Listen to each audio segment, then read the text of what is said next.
Hello, everybody. Good morning. Yes, come on up, everyone. Lovely officials with me today. All right.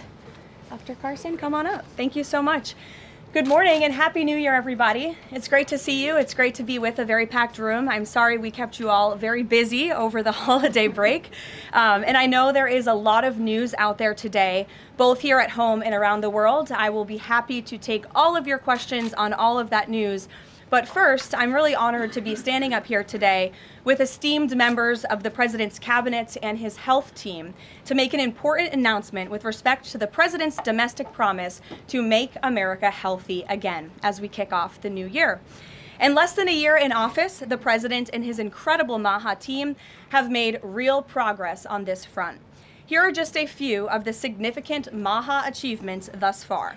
More than a dozen food manufacturers and trade associations have made commitments to remove artificial and petroleum-based food dyes from their products. The Trump administration took strong action to bar hospitals from performing dangerous, irreversible, life-altering transgender procedures on children.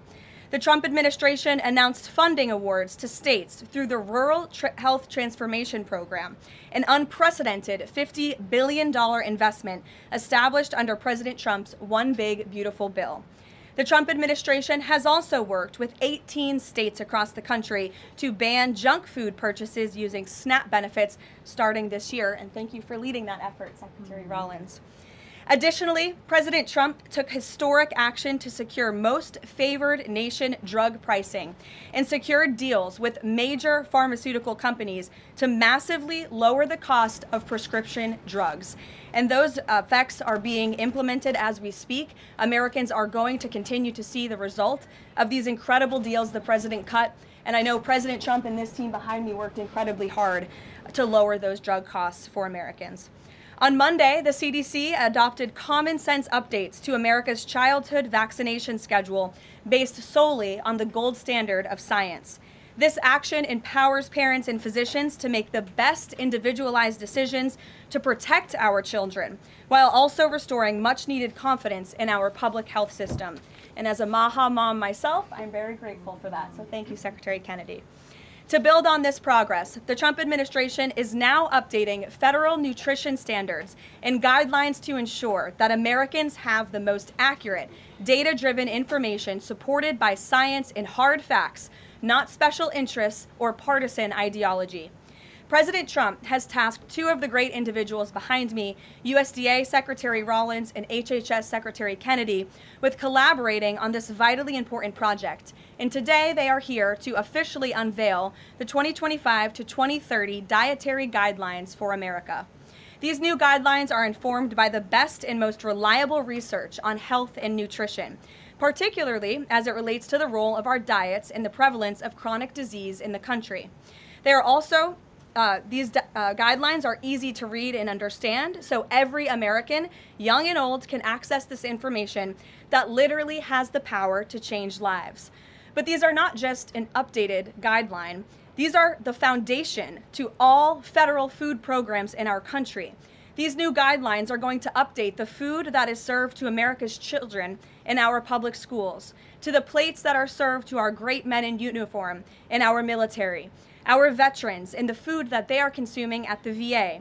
And these new guidelines are also going to impact nutritional programs for the needy in our country, such as WIC and Head Start.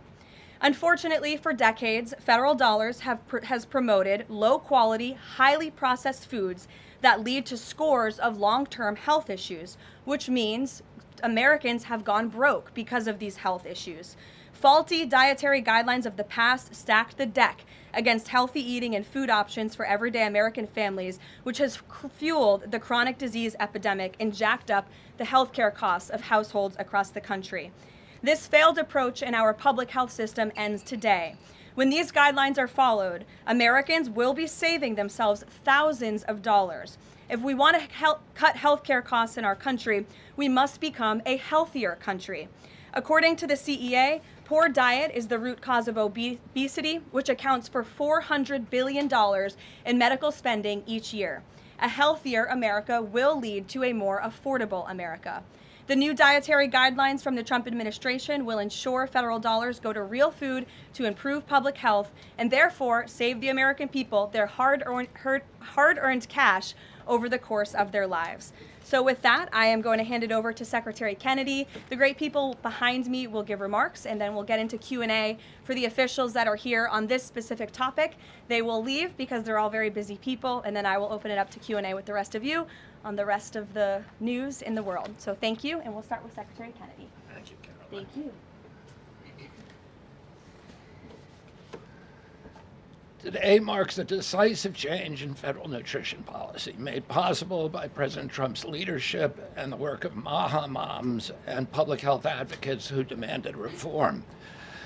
Today, in accordance with President Trump's directive, Brooke and I will release the dietary guidelines for Americans 2025 to 2030, the most significant reset of federal nutrition policy in history. These guidelines replace corporate-driven assumptions with common sense goals and gold standard scientific integrity. These new guidelines will revolutionize our nation's food culture and make America healthy again. For decades, Americans have grown sicker while healthcare costs have soared. The reason is clear. The hard truth is that our government has been lying to us to protect corporate profit-taking, telling us that these food-like substances were beneficial to public health. Federal policy promoted and subsidized highly processed foods and refined carbohydrates and turned a blind eye to the disastrous consequences. Today, the lies stop. The new guidelines recognize that whole, nutrient-dense food is the most effective path to better health and lower healthcare costs. Protein and healthy fats are essential and were wrongly discouraged in prior dietary guidelines. We are ending the war on saturated fats.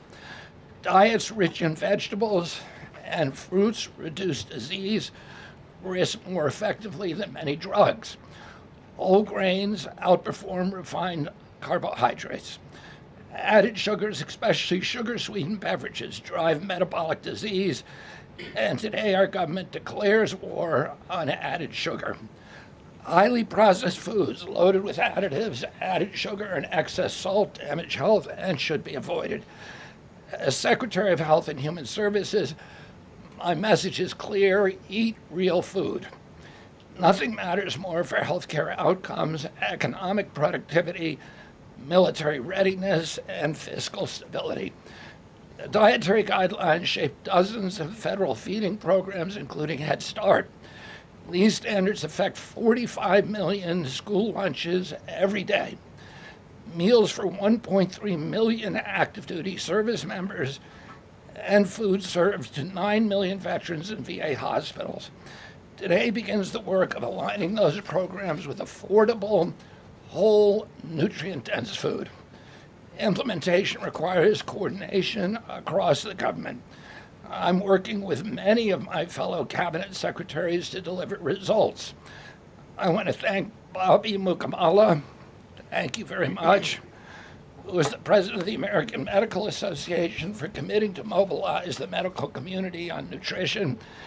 And I thank also the American Academy of Pediatrics for partnering on this effort. I also look forward to working with Dr. Jay Bhattacharya and Dr. Marty McCary to fund and prioritize rigorous nutrition research at the NIH and at the FDA. The stakes are measurable and severe. A Johns Hopkins analysis estimates that 48% of every federal taxpayer dollar now goes to healthcare. The CDC reports that 90% of healthcare spending treats chronic disease. That means that 40%, 40 cents of every dollar that taxpayers pay in this country is going to treat diseases that could be averted through good food. The United States has the highest obesity and type 2 diabetes rate in the developed world. We spend 3 times more per capita than the European Union on healthcare, yet our life expectancy is 5 years lower, largely due to diet-related chronic disease. Our childhood obesity rate is 5 times higher than countries like France. 1/3 of U.S. teens have prediabetes, over 35% are overweight or obese, and 20% of young adults have non-alcoholic fatty liver disease. 77% of military-aged Americans are ineligible for military service because of diet-related conditions. If a foreign adversary sought to destroy the health of our children, to cripple our economy, to weaken our national security, there would be no better strategy than to addict us to ultra-processed foods. It's shocking that our own government helped to drive these cataclysmic changes in our diet. The damage is real, it is preventable, and President Trump has ordered it to end. If the United States reduced obesity, type 2 diabetes, heart disease, and Alzheimer's to Japanese levels, we would save approximately $600 billion a year. About 50% of Medicare's projected long-term deficit, or $5,000 per family annually. Current policy worsens the problem. 42 million Americans rely on SNAP, where common purchases include sugary drinks, candy, and chips. 78% of SNAP recipients are enrolled in Medicaid, and 90% of Medicaid spending goes to chronic disease. These incentives raise healthcare costs and undermine health. This must change. The new framework centers on protein and healthy fats, vegetables, fruits, and whole grains. And you can see the food pyramid here.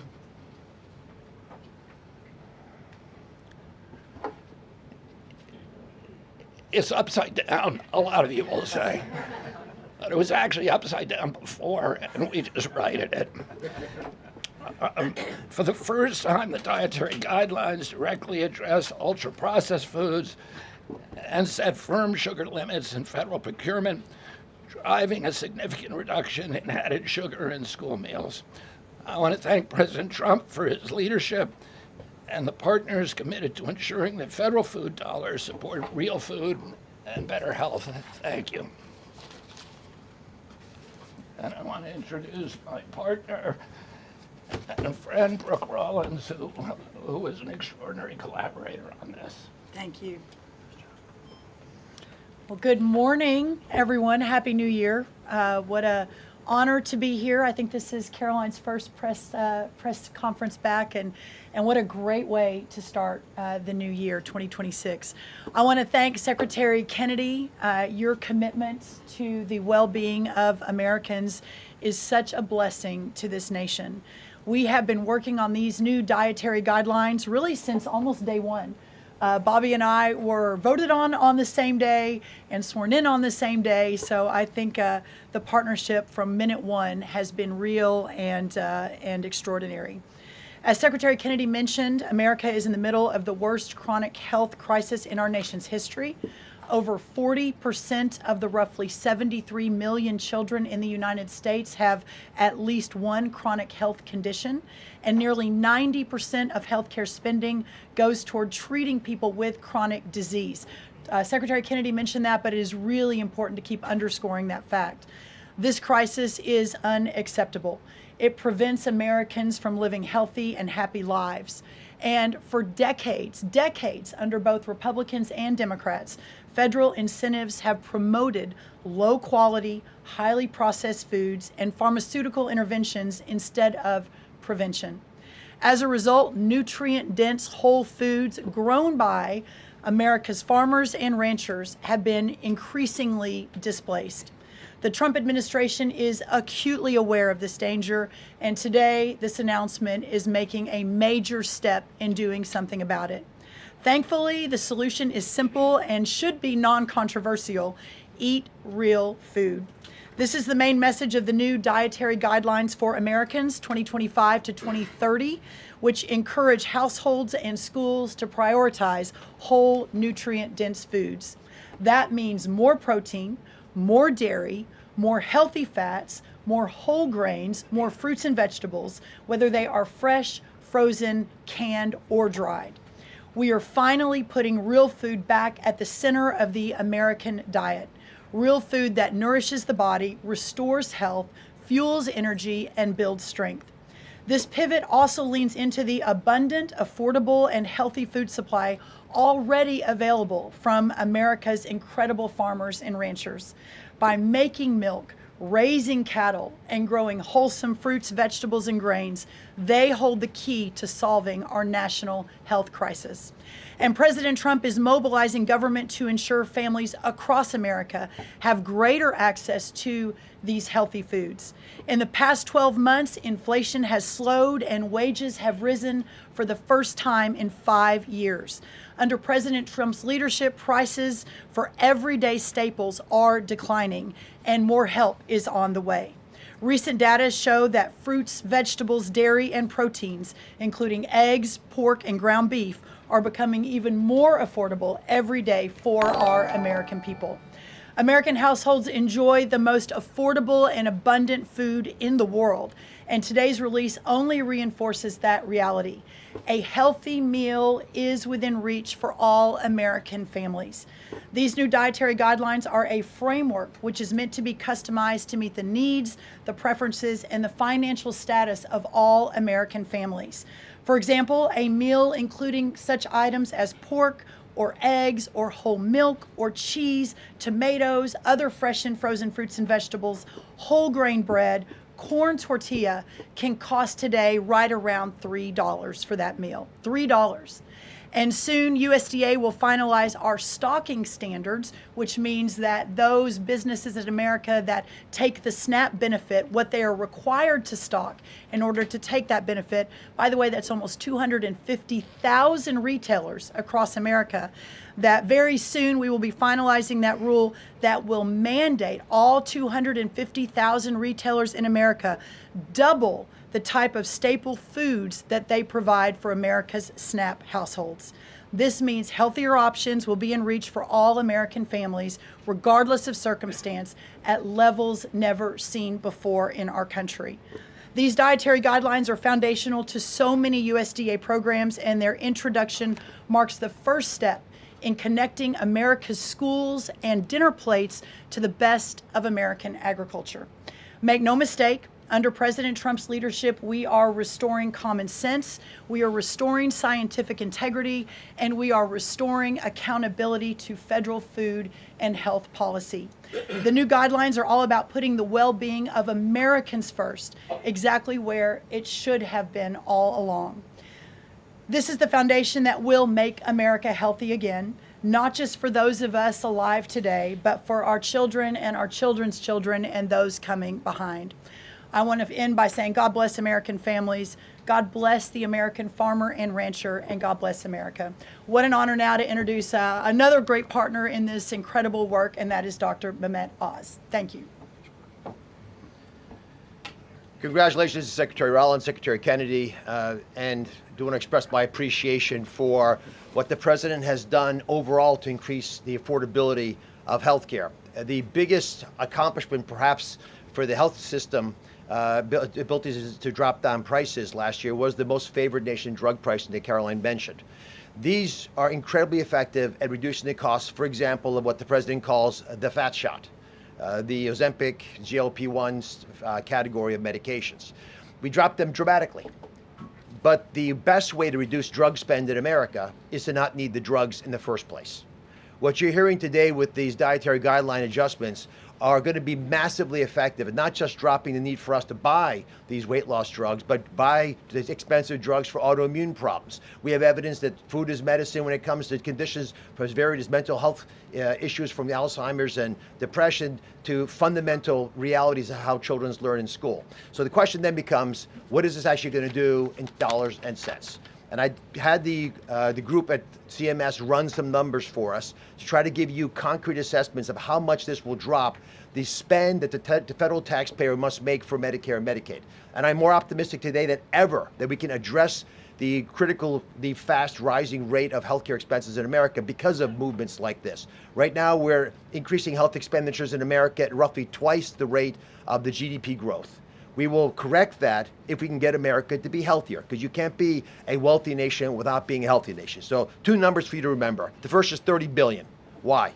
30% of healthcare costs are directly attributable to obesity. I'm not talking about indirect associated expenses, which are also present, but a very conservative number, 30%, are directly attributed to obesity. That's about $300 billion a year for just Medicare, If we were to affect obesity by 10%, which is an incredibly conservative and justifiable assumption that has been borne out in evidence-based dietary experiments and trials, just that alone is $30 billion of reduction of expenses for Medicare rather. That's also obviously correlated with Medicaid reduction in spending. In Medicaid, it's a different opportunity because in Medicaid, we educate children. 53% of children in America are covered by Medicaid or CHIP, and we have programs to teach kids and their parents what to eat, and how to make these dietary guidelines that Secretary Rollins, Secretary Kennedy have crafted with their teams into practice. It will dramatically change the natural history of how children are able to participate in life. But let me give you one last number.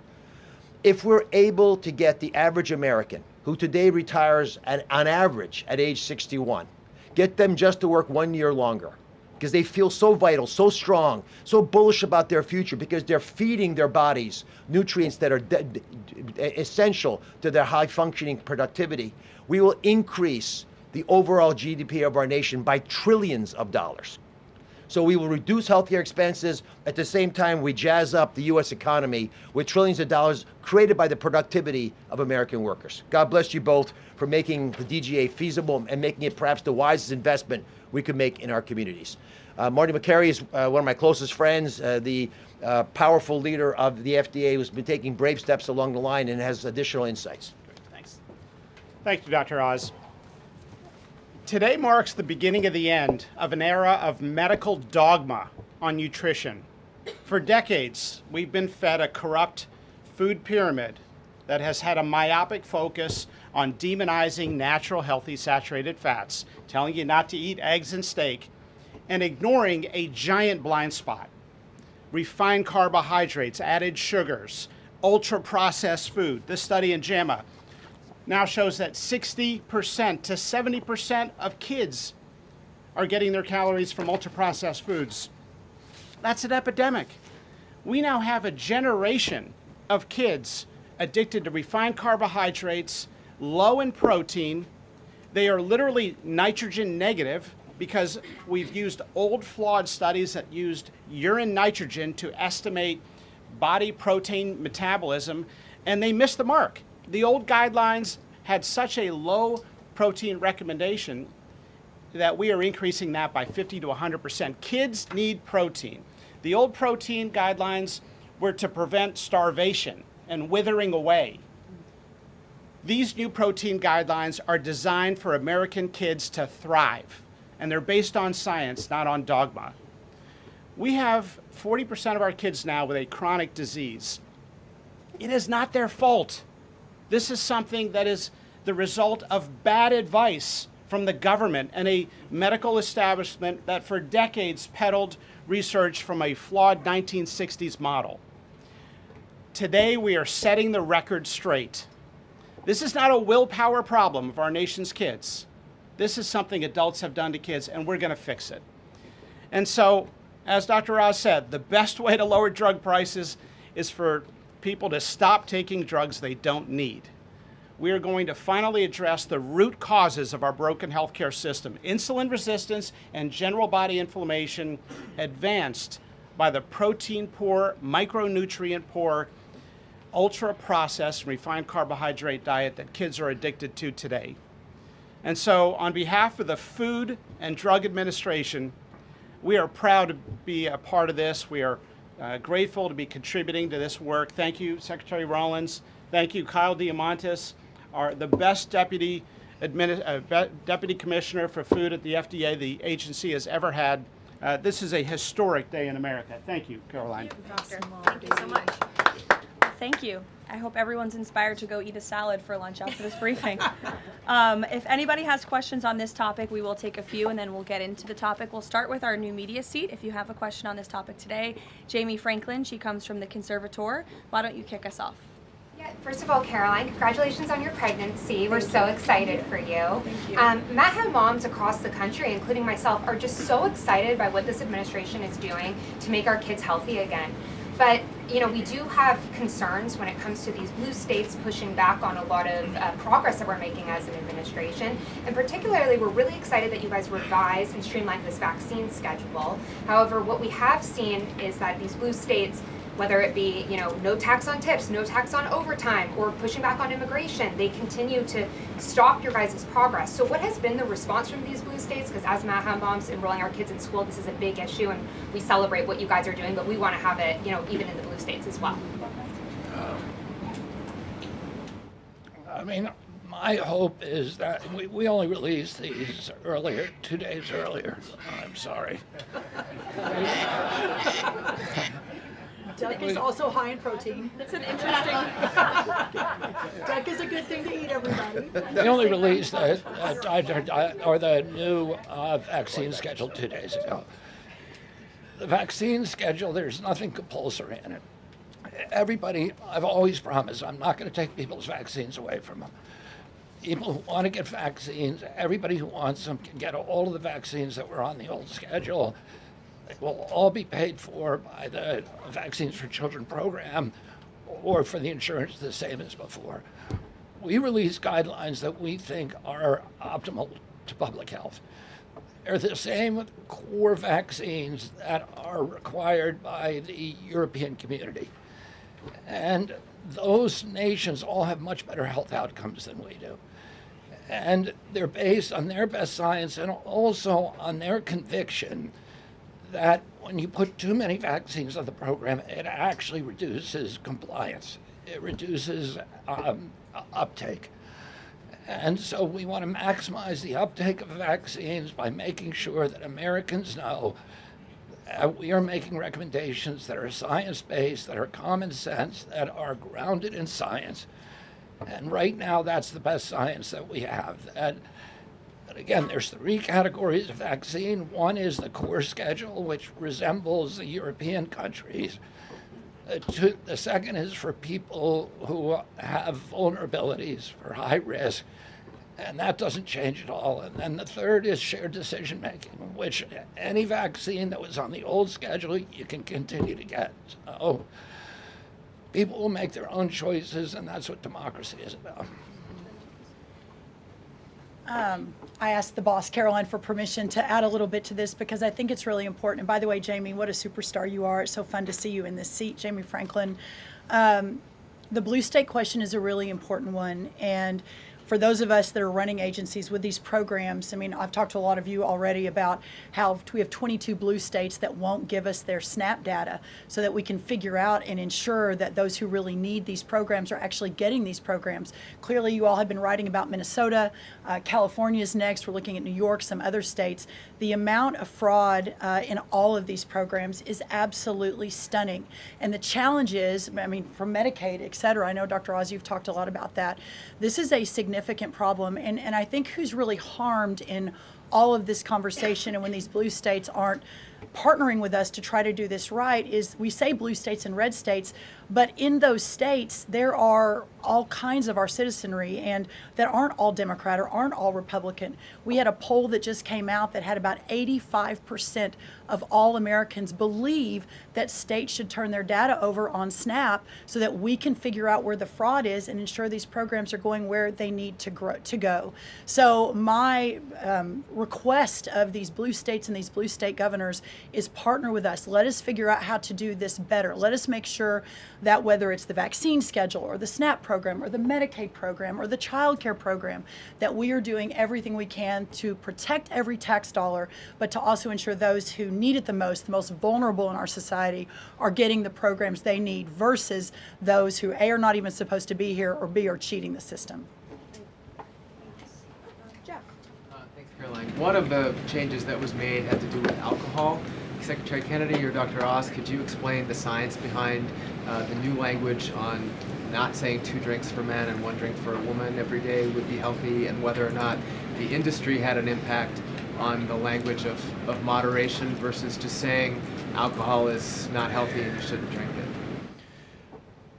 So alcohol is a social lubricant that brings people together. In the best case scenario, I don't think you should drink alcohol, but it does allow people an excuse to bond and socialize, and there's probably nothing healthier than having a good time with friends in a safe way. If you look at the blue zones, for example, around the world where people live the longest, alcohol is sometimes part of their diet. Again, small amounts, taken very judiciously and usually in a celebratory fashion. So there is alcohol on these dietary guidelines, but the implication is don't have it for breakfast. Right? This should be something done in a small amount with hopefully in some kind of an event that might have alcohol added. But the general move away from 2 glasses of men, 1 glass of women, there was never really good data to support that quantity of alcohol consumption. That data was probably primarily confused with broader data about social connectiveness. Take a couple more. John? Thanks a lot, Caroline. Secretary Rollins, I'm curious about with these guidelines. They're not mandates, they're guidelines. What are the practical effects of these guidelines on public schools all across the country?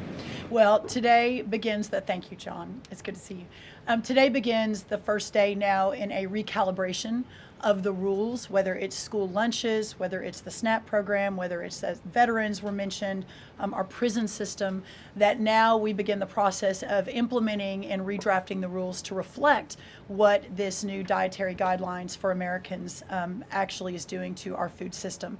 So there is a lot of work to do.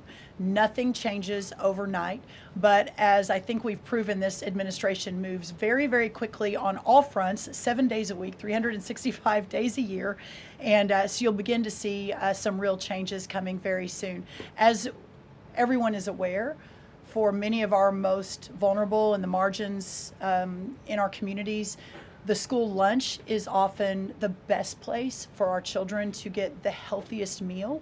Hopefully with stocking standards and reworking SNAP and the SNAP waivers we've done, that begins to change too. But right now, that is going to be the single most important, from my perspective, move forward, is the school lunches and making sure that we're getting the right amount, the best amount, and most nutrient-dense foods into the schools. Thank you. You also mentioned, Secretary Rollins, cost when you had your remarks a little bit earlier. Is eating healthier more cost effective? Is it cheaper than just having a diet of processed foods? I had a whole chart to show you, but left it in the back, unfortunately, that yes, indeed, that eating healthy, for the most part, we've got 100 simulations, is actually less expensive.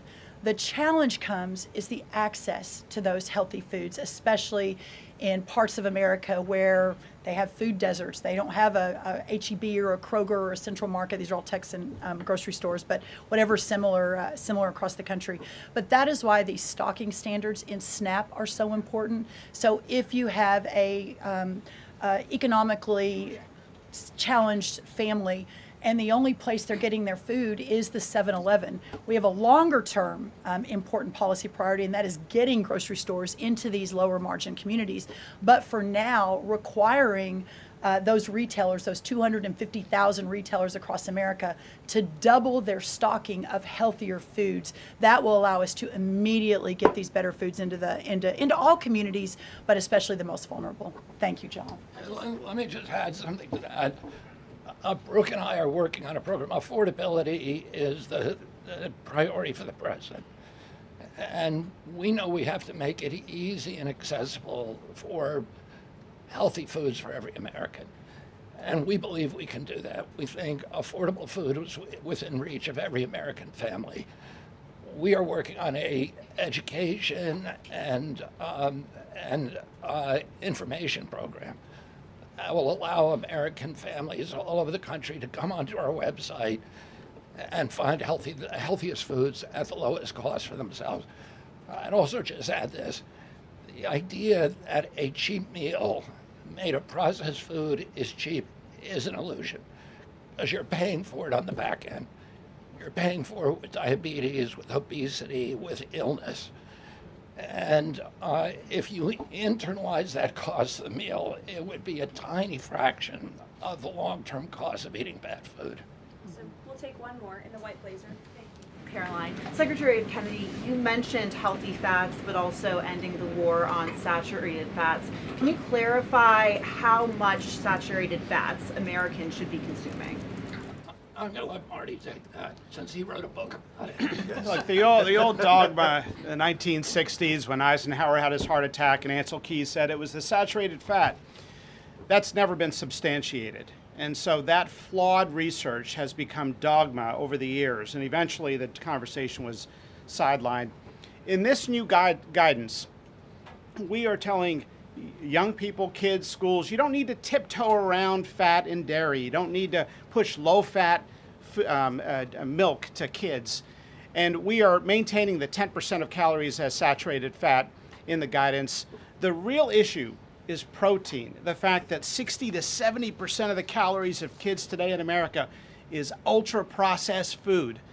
These are the issues that have become giant blind spots where we're now putting attention. And we hope that there are conversations in every school board in America, in every church and synagogue and house of worship, every home in America will now have conversations. We've got to talk about school lunch programs, not just putting 6-year-olds on Ozempic.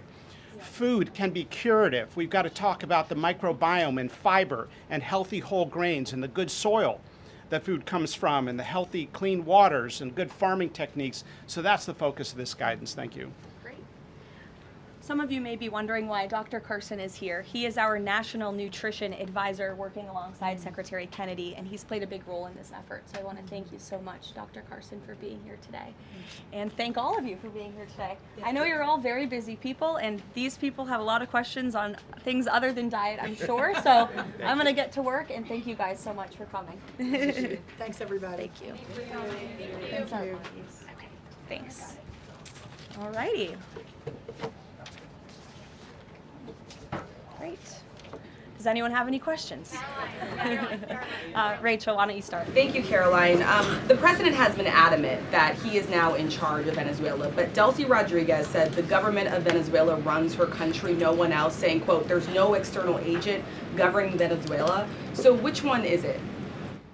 Let me just be very clear. This is the first time that I've addressed Venezuela from the podium since being back and since the historic and incredibly successful military operation, law enforcement operation conducted by our United States military that you all saw and the world witnessed last week. The skill, the might of the United States military and our country under the leadership of this president is on full display to the rest of the world. And let's just set the record straight. There isn't another military in the world who could have pulled off this operation. There is not another president in the world or in our nation's history who had the courage to authorize such a mission. And I think the world has taken notice that America is truly back. With respect to Venezuela, the Trump administration, led by Secretary Rubio, the vice president, and the president's entire national security team, is in close correspondence with the interim authorities in Venezuela.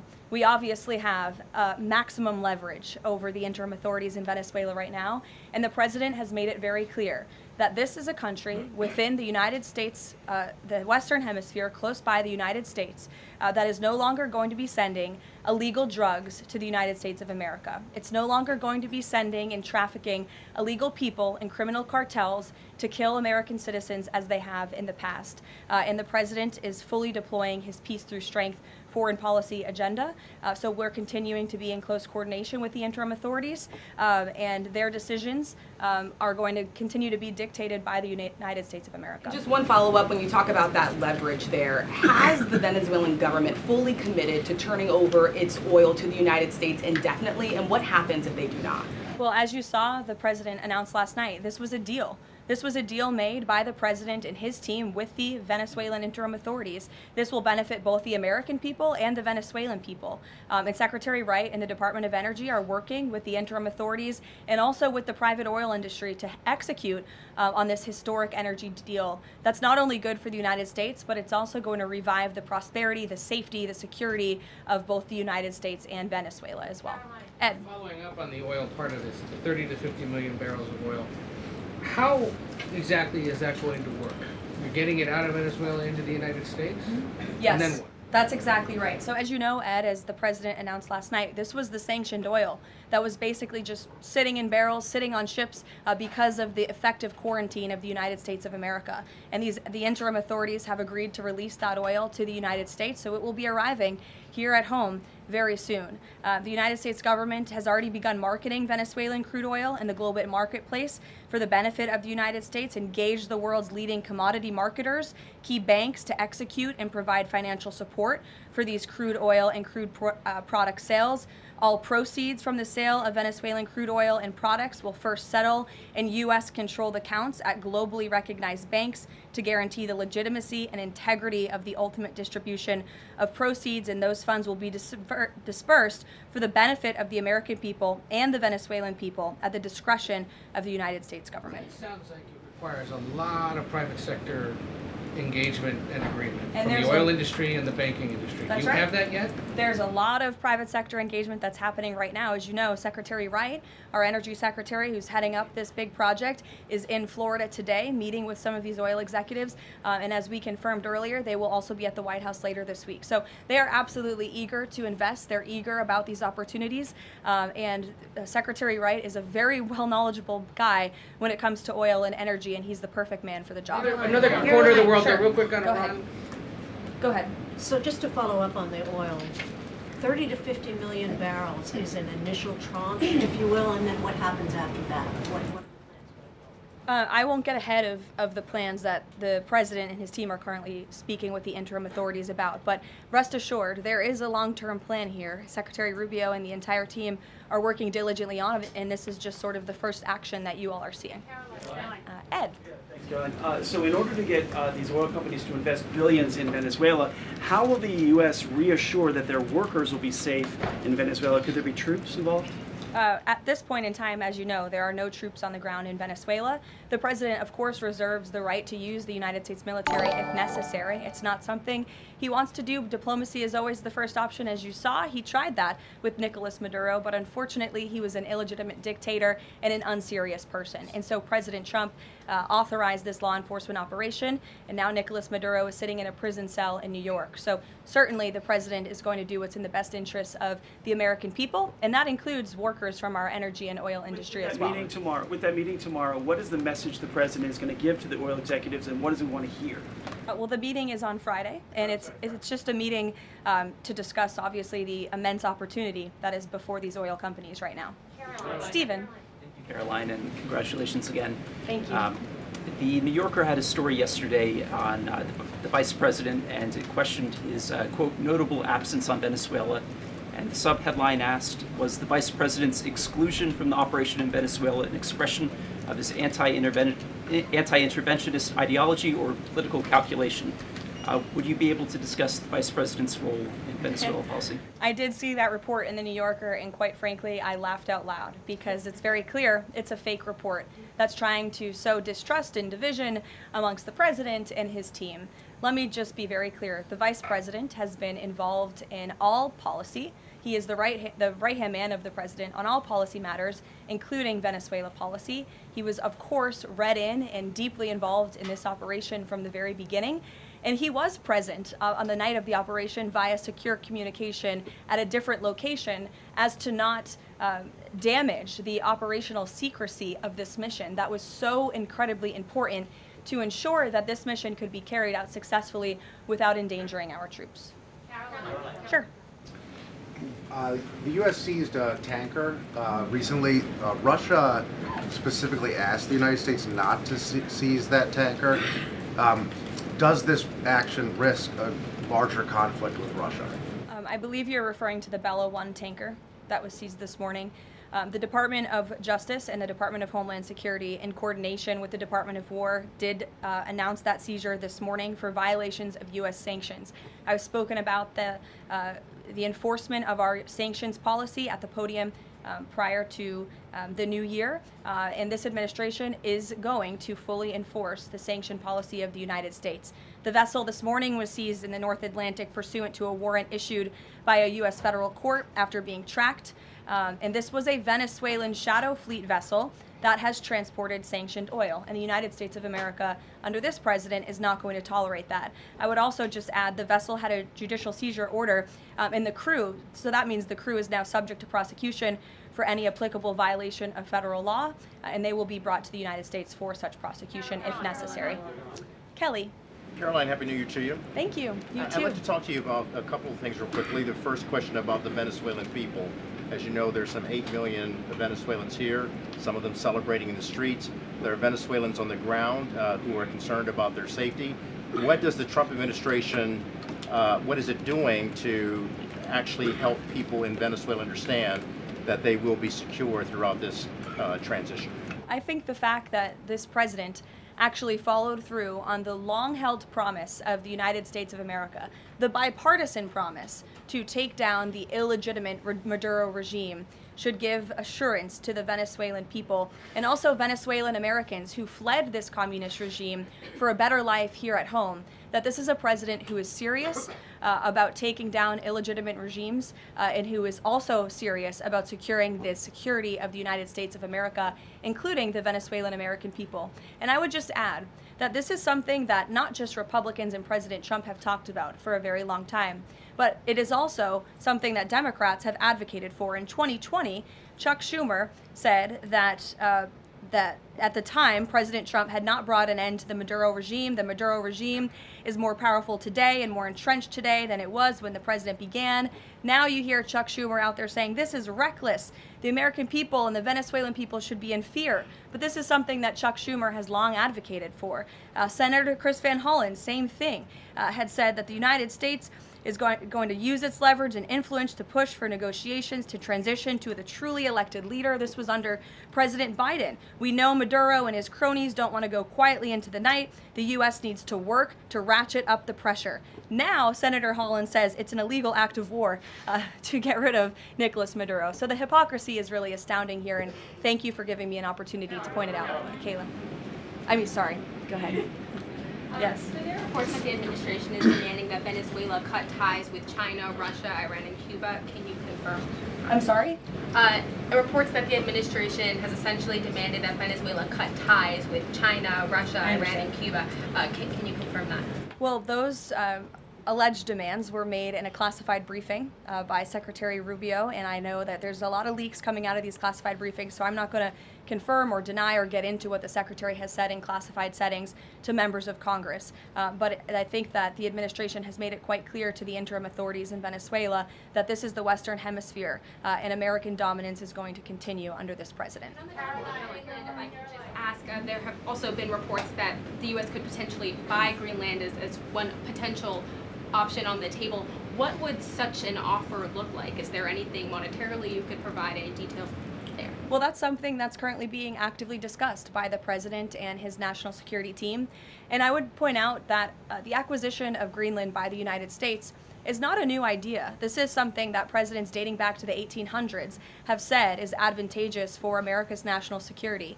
The president has been very open and clear with all of you and with the world that he views it in the best interest of the United States to deter Russian and Chinese aggression in the Arctic region. And so that's why his team is currently talking about what a potential purchase would look like. Caroline. Jackie. Caroline, just following up on Greenland, why not rule out taking it by military force? I know that past presidents and past leaders have often ruled things out. They've often been very open about ruling things in and basically broadcasting their foreign policy strategy to the rest of the world, not just to our allies, but most egregiously to our adversaries. That's not something this president does. All options are always on the table for President Trump as he examines what's in the best interests of the United States. But I will just say that the president's first option always has been diplomacy. Again, look at Venezuela. He tried ardently to strike a good deal with Nicolas Maduro, and he told him, I will use the United States military and you will not like it if you don't take such a deal. And look at what happened. With respect to Iran, the president said the same thing, right? He tried to have serious interest in a deal with the Iranian regime with respect to their nuclear capabilities. They were not interested, and so Operation Midnight Hammer happened, which was another remarkable military success under the leadership of this commander-in-chief. So the president keeps his options open, but diplomacy is always the first. Very quickly, just one additional follow-up on that. Does the president recognize Denmark's ownership as part of the kingdom? Because there have been some Republican senators questioning the claim that Denmark has to Greenland. Is the president in that camp with them, questioning the legality of I have not heard him question it personally, but you're welcome to ask him yourself next time you have the chance. Sanctions are being lifted for Venezuela. We got to lift some sanctions to let the oil come in. Can you talk about that just very briefly? Yes, so the U.S. is selectively rolling back sanctions to enable the transport and the sale of Venezuelan crude and oil products to the global markets, yes. Karoline. Annie. Thank you. There are some reports from Venezuela that the country's leaders are cracking down on the population, specifically suppressing public expression of support for Maduro's ouster. Is that kind of behavior consistent with what the president wants to see, how the president wants to see the leaders take on the population? It would not be consistent, and I'll let the president's national security team speak further on that. I know they are well aware and tracking. Kelly. Two questions. One, on the seized vessels, the Bella, the Sophia, can you tell us where they're headed, what happens to any existing cargo, and you reference personnel but potentially facing prosecution? That's one thing I'd like to follow on. And then on the Bella. Yes, okay. And on Annie's question, if I could also ask, does the administration believe that the interim regime should release all political dissidents and prisoners and return detained Americans? That's not a question that I've personally spoken about to the president with, so I will let him answer that question. I don't want to make new policy at this podium today with respect to Venezuela. With respect to the two ships that you mentioned, I spoke with you about the Bella 1. There was another vessel this morning, the Sophia, that in coordination with the Department of War, the Department of Homeland Security apprehended it. This is a stateless, sanctioned, dark fleet motor tanker, and this occurred without incident. This vessel was operating in international waters and conducting illicit activities in the Caribbean Sea. The U.S. Coast Guard is escorting the Sophia to the United States for final disposition. To answer your question, Kelly, directly, this was through Operation Southern Spear. The Department of War is unwavering in its mission to crush illicit activity in the Western Hemisphere. And as the President has repeatedly stated, we're going to defend our homeland and restore security and strength across the Americas. Dasha. Dasha, go. Caroline, thank you and Happy New Year. Thanks, you too. Two questions, one on Venezuela, one on Greenland. You've repeatedly at the podium called the current leadership in Venezuela interim leadership. There are Republicans and Democrats alike that say they want to see elections in Venezuela. The president had said it's too soon to do that right now, but is there a timeline for elections in Venezuela? Is he committed to seeing that this year, for example? You just said the president has answered that question, so I will reiterate what the president has said a few times now to all of you, which is that it's too premature and too early to dictate a timetable for elections in Venezuela right now. Caroline, you just talked to Jackie about diplomacy first, right? The Danes have repeatedly said they are willing to collaborate on all of the concerns that the president has, whether it's more troops, mineral rights, intelligence sharing. Why does the president feel he needs to own Greenland and not and put out the threat of military action when this could be done through diplomacy? Well, who said diplomacy isn't taking place behind the scenes, Dasha? I mean, the president is interested in diplomacy. His national security team is as well. And of course, he's always willing to pick up the phone for everybody and hear out their concerns. But the president is the president of the United States of America, and he's always going to be very clear about what he views as being in our nation's best interest. Reagan. Caroline, I have a question for you on Venezuela, and then I'd love to ask you about Minnesota and Tim Walz. Sure. On Venezuela, I'm wondering, does the administration hope to start sending more Venezuelan migrants back home or have them self-deport if the situation in the country improves? As far as I'm concerned, the policies of the Trump administration and the Department of Homeland Security have not changed. All those illegally present in the country are subject to deportation. And I would just like to add how we got here.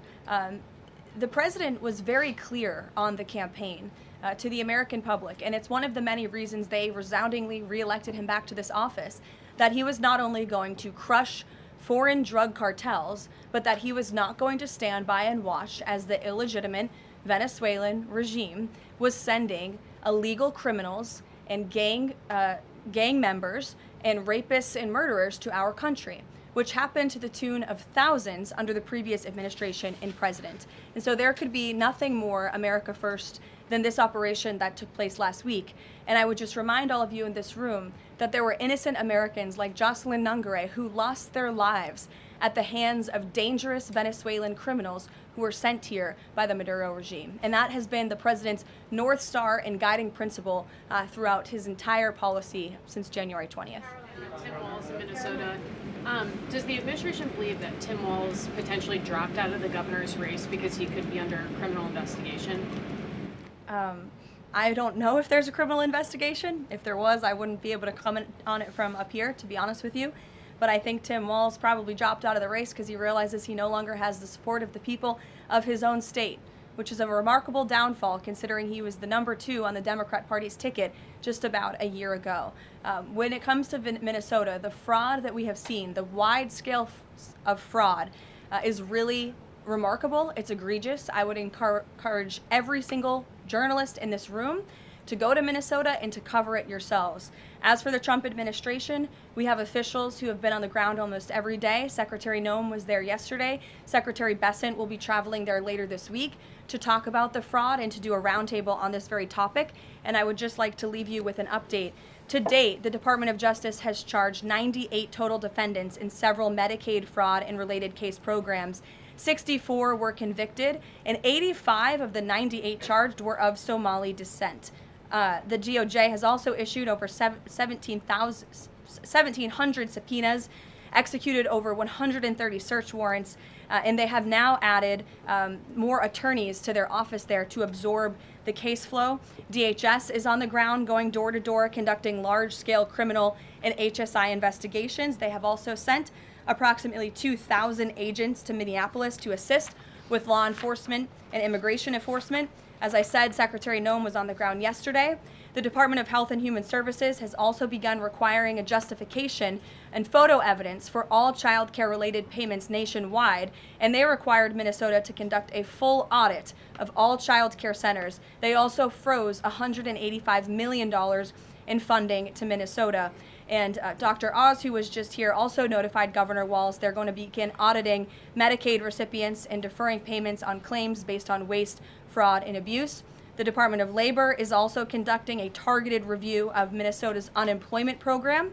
Department of Agriculture requiring Minnesota to conduct recertification for SNAP recipients, and HUD has launched investigations into the public housing. SBA has also suspended nearly 7,000 borrowers amid suspected fraudulent activity. So, with all of that, rest assured this is an all-hands-on-deck effort from the entire administration to get to the bottom of this and to ensure that the ripping off of taxpayers in the state of Minnesota, and it won't just be Minnesota, it'll be any state across this country where fraud has taken place, and we are protecting law-abiding, tax-paying American citizens. Phil. Thank you, Caroline. Just to follow up on Greenland, there are treaties already on the books that give the United States access to the island. They can construct and maintain military bases there. We can house personnel on the island. The U.S. has control of landings, takeoffs, anchorages, etc. So I'm curious if you could just spell out for the American public, what specifically would the U.S. gain by taking control of Greenland that the U.S. doesn't already have access to right now? More control over the Arctic region and ensuring that China and Russia and our adversaries cannot continue their aggression in this very important and strategic region. And there would be many other benefits as well that, again, the President and his national security team are currently talking about. Jeff, I'll give you another one. Welcome. A broad sort of stand-back question on foreign policy. Are you concerned about increasing tensions with Russia because of the tanker seizures? And how does the U.S. action in Venezuela impact the ongoing relationship with China and the president's relationship with President Xi? I think the president has very open, honest, and good relationships with both President Putin of Russia and also President Xi of China. He has spoken with them numerous times, as you know, since coming to office about a year ago, and I believe that those personal relationships are going to continue. But as for the president and the United States, he's going to enforce our policy that's best for the United States of America. And with respect to these ship seizures, That means enforcing the embargo against all dark fleet vessels that are illegally transporting oil, and only legitimate commerce, to answer your question much earlier, Rachel, determined by the United States is going to be permitted. And that's the policy of this administration, and he's not afraid to implement it. One more stand back. Just one more stand back. I just asked the last one. I remember asking the president at the very beginning of his term if he was committed to Article 5 and NATO, and he said yes. Has his stance on NATO or his commitment to NATO changed? Did you see his statement earlier today? He said we will always be there for NATO even if they are not there for us. And I think that answers your question directly. Yes. Just to follow up on what Jeff was saying there, will the president commit that if any NATO members are attacked, the United States will come to? Again, the president addressed this directly himself this morning after seeing the coverage from all of you in this room on television, and he made it very clear we're always going to be there for NATO, even if they have not done right by the United States of America. And they have not, they have finally increased their defense spending at the request of this president, but it was only because of this president that they did that.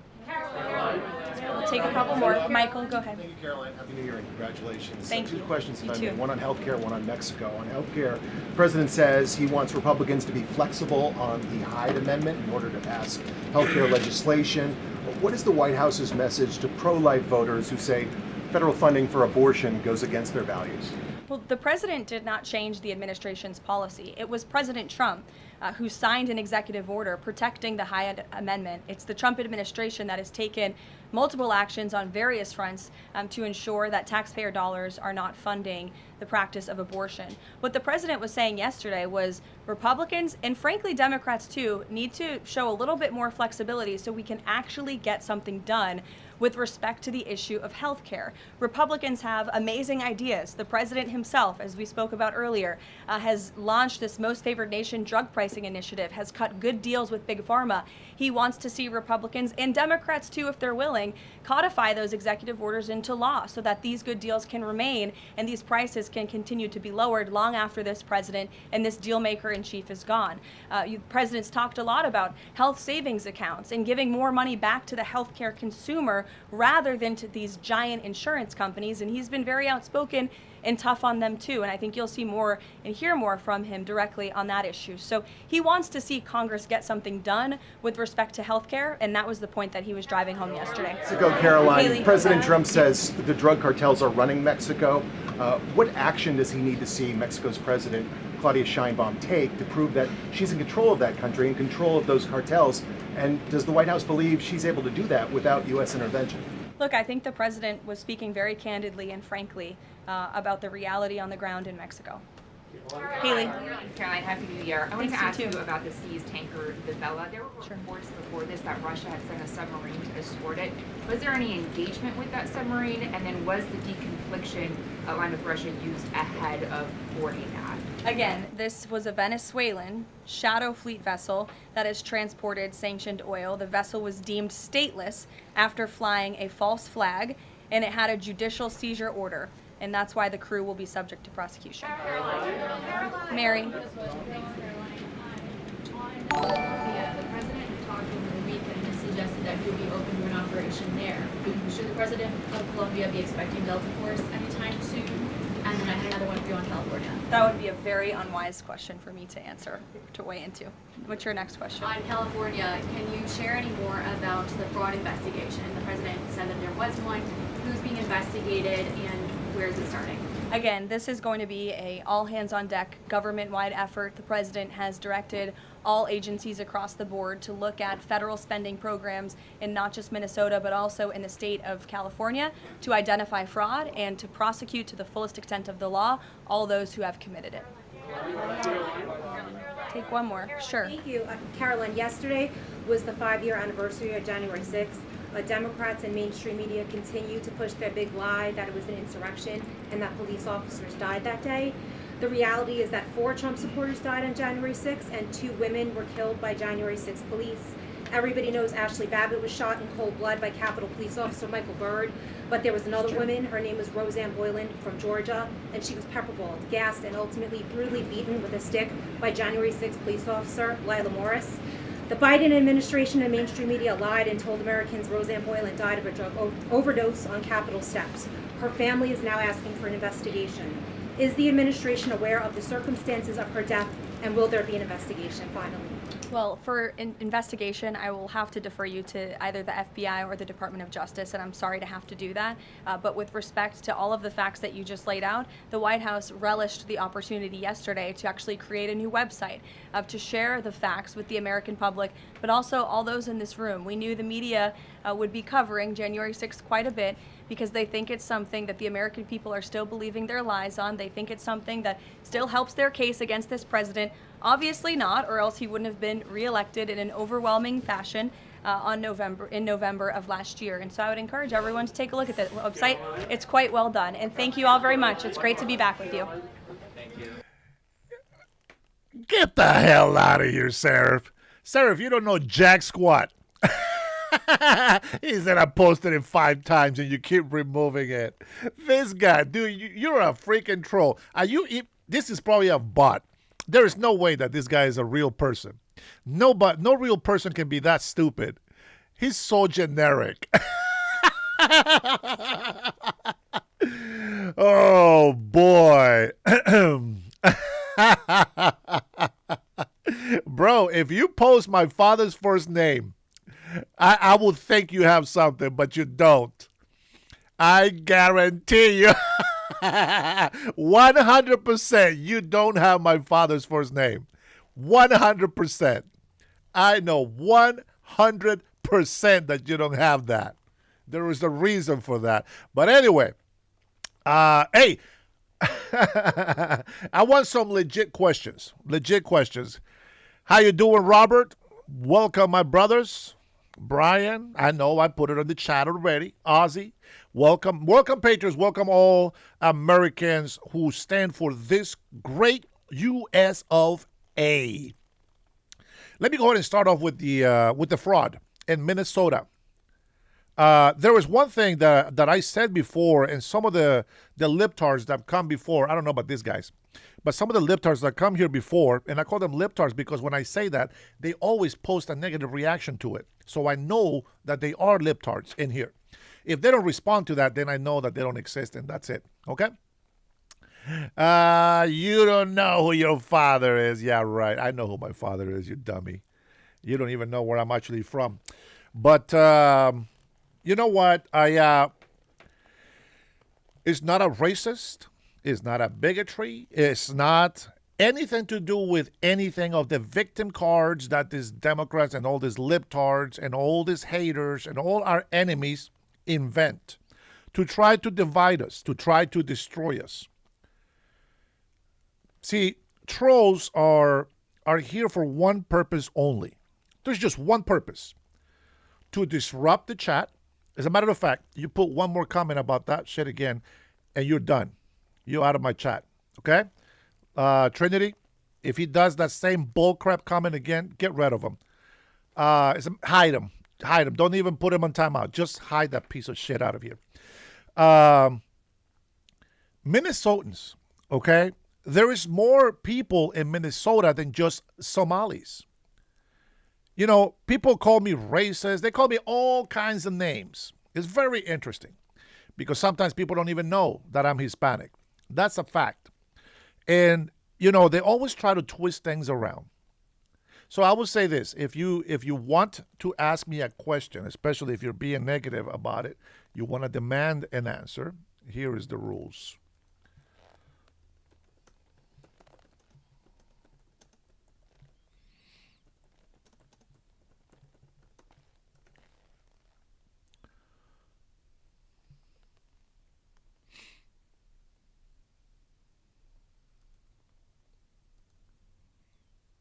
Now, if you guys are Democrats and you don't like Republicans, period, just get the hell off my channel right now. I don't care. I'd rather have just 10 people that I can actually have a conversation with than have 2,000 morons in here just disrupting the chat. Let me see. What was the last one? You know that his Chrome history is very much open and your password super. Okay, Surf, get the hell out of my country. I mean, out of my chat, and I will report your ass for harassment. Go fix that on your freaking on your browser. How about that? Get the hell out of here. And if you guys actually have them, Trinity, you can also report them. Anybody that wants to report Seraph, go ahead. He will be hidden from my channel, and I will not bring him back out here. He's going to have to use his other 20 accounts if he wants to come in here and start shit. Bye, Felicia. Here's a couple of sombreros for your whining ass. All right, so here's the thing. So Minnesotans has a lot of different migrants. They got a lot of different cultures, ethnicities, etc. But for some reason, Somalis, they are just the easiest, dumbest people to use. Now, don't get me wrong. I'm not blaming the Somalis. I mean, they come from pirates. Their country is literally a third world shithole country. I mean, it literally is. They got cholera over there because of they have no real toilets. It literally is that. Okay? Now, with that being said, they're used to lying. They're used to committing fraud. They're used to fake dealings. This is what they do. See, they think survival, you got to cheat and lie to come up in life. That's just the way that they live in Somalia. That is it. I mean, we had a laugh the other day, right? I showed this guy, this YouTuber, he went over there. Well, he was in Somaliland and he crossed over to Somalia. But he went over there and we're seeing there is nothing attractive about Somaliland or Somalia. Nothing. Maybe somewhere at a beach somewhere, there might be a small, beautiful part in the ocean.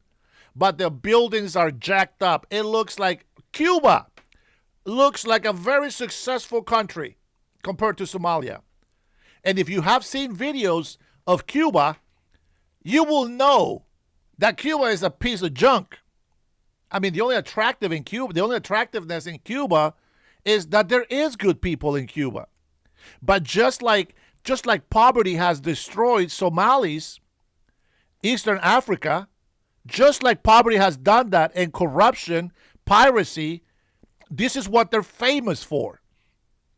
Their inbred is astronomically. This is why they have very low IQs. I'm sorry, it is what it is. I'm not going to paint it pink or blue so that you can be happy about the truth. It is the truth. Search it. I've been searching Somalis. I've been searching the culture. I've been searching their IQ. I've been searching information about them. I've been watching videos. I'll be like, maybe I'm wrong. Maybe there's something that I'm missing here. Something that I'm missing. It always comes back to the same answer. They are low IQ.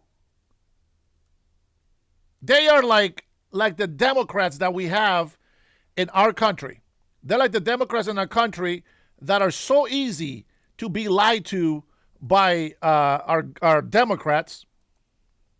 The American people are so easy to be lied by Democrats that they make Somalis look like very smart people. I'm going to tell you that right now. Let me give you some news if you didn't know. I mentioned to you last year that the Somalian representative was going to lead the UN on January 1st. All the libtards told me, lie, lie, lie. That's what they say. They always say that. Lies, lies, lies, right? We'll go find out who it is now. It is exactly what I told you that was going to be, right? And guess what else I found out about the representative of Somalia? Can somebody give me some news? One thing that you know about the Somalia representative at the UN.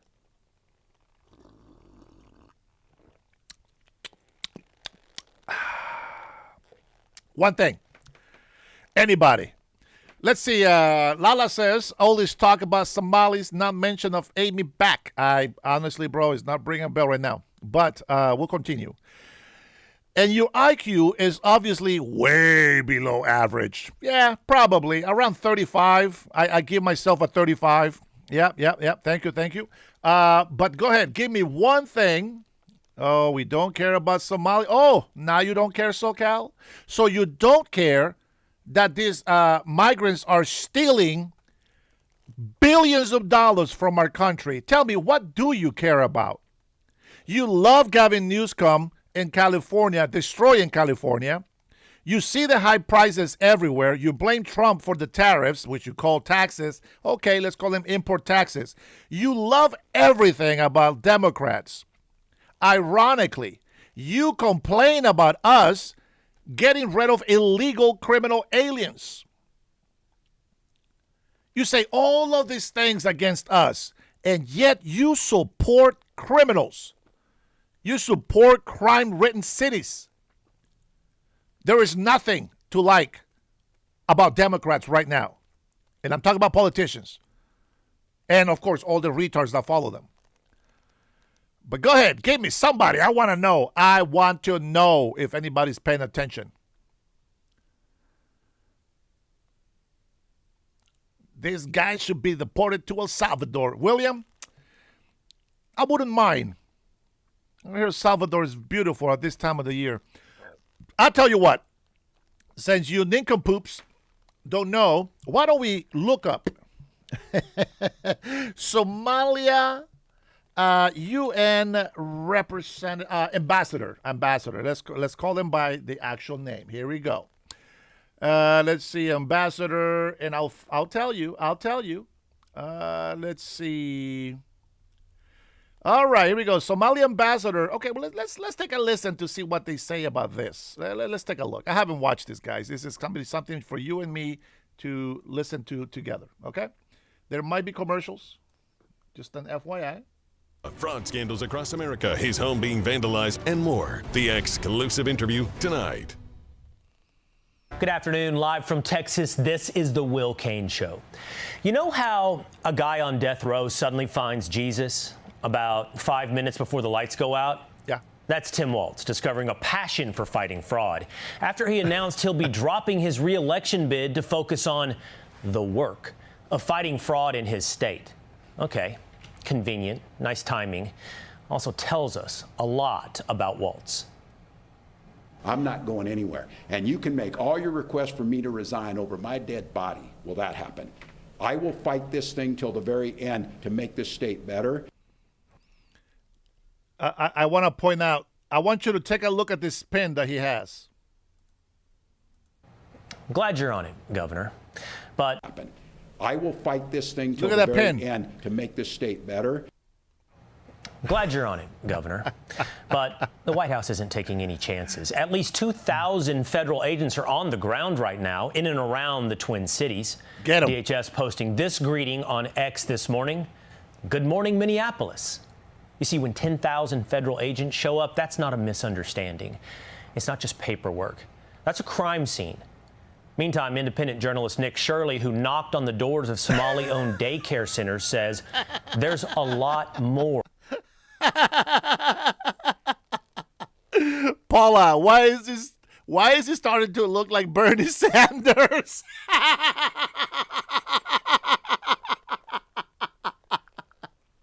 Now that's funny. I like that. I like you. I like you.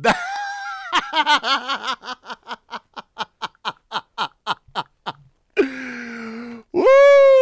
Oh my goodness. I like you. That is funny. I'm gonna tell you something, man. Even if it's something against me, man, if you say something funny, everybody knows. I call it out. If it's really funny, I'll call it out. Most of these people, they're just hateful. They got no purpose in life. They got nothing better to do than to come and hate on somebody that is trying to earn an honest living, telling the truth, trying to decipher the truth. Because I cannot trust Fox, CNN, or any of the legacy news, but I can trust my instincts and my own decisions. I like to do critical thinking. You should try it someday. You should try it one day, all right? Good job, Paula. That's what I'm talking about. Or where that came from. Of course, we're talking about Minnesota. This is just one of 50 states. Are there other states that you have received info on where similar fraudulent activity is happening? Yeah, there's fraud all across the country right now with these daycare facilities. You have 4 kids, I have 4 kids, you watch my 4 kids, I'll watch your 4 kids, and we'll make $25,000 a pop. Easy. That's crazy. And a lot of people have taken advantage of that in places like Seattle, Washington, for instance. Yep, true. So this fraud's happening everywhere. Now, the people have given me a mandate to expose more of the fraud, so I'll be exposing more. Yeah, you watch my... You know why, 898? Because you don't listen. You don't listen. You can't compare President Trump to Biden or to Obama or to George Bush. This is our administration today. I am not comparing my president to all the doofus and the morons and the criminals that were before him. My President Trump needs a chance to do what he needs to do. And if he does the same thing that the other presidents did in the Middle East and the Gulf War, etc., okay, let's talk about it. But you don't stay on point. Stay on point so that we can judge what's happening right now. You idiots out there, and I'm sorry I got to call you idiots, but this is just the way it is. You guys like to bring up history to make somebody look guilty. How can you put the sins of somebody else's life and life decisions on the person who's serving us today? How can people come and say President Donald Trump is a pedophile because he hung out with Epstein? How can you say that? You're raising false testimony. The Epstein files happened over 20 years ago, 30 years ago. For Pete's sakes, 30 years ago. And now, all of a sudden, you, especially you older people that are my age or older, how moronic is that kind of thinking?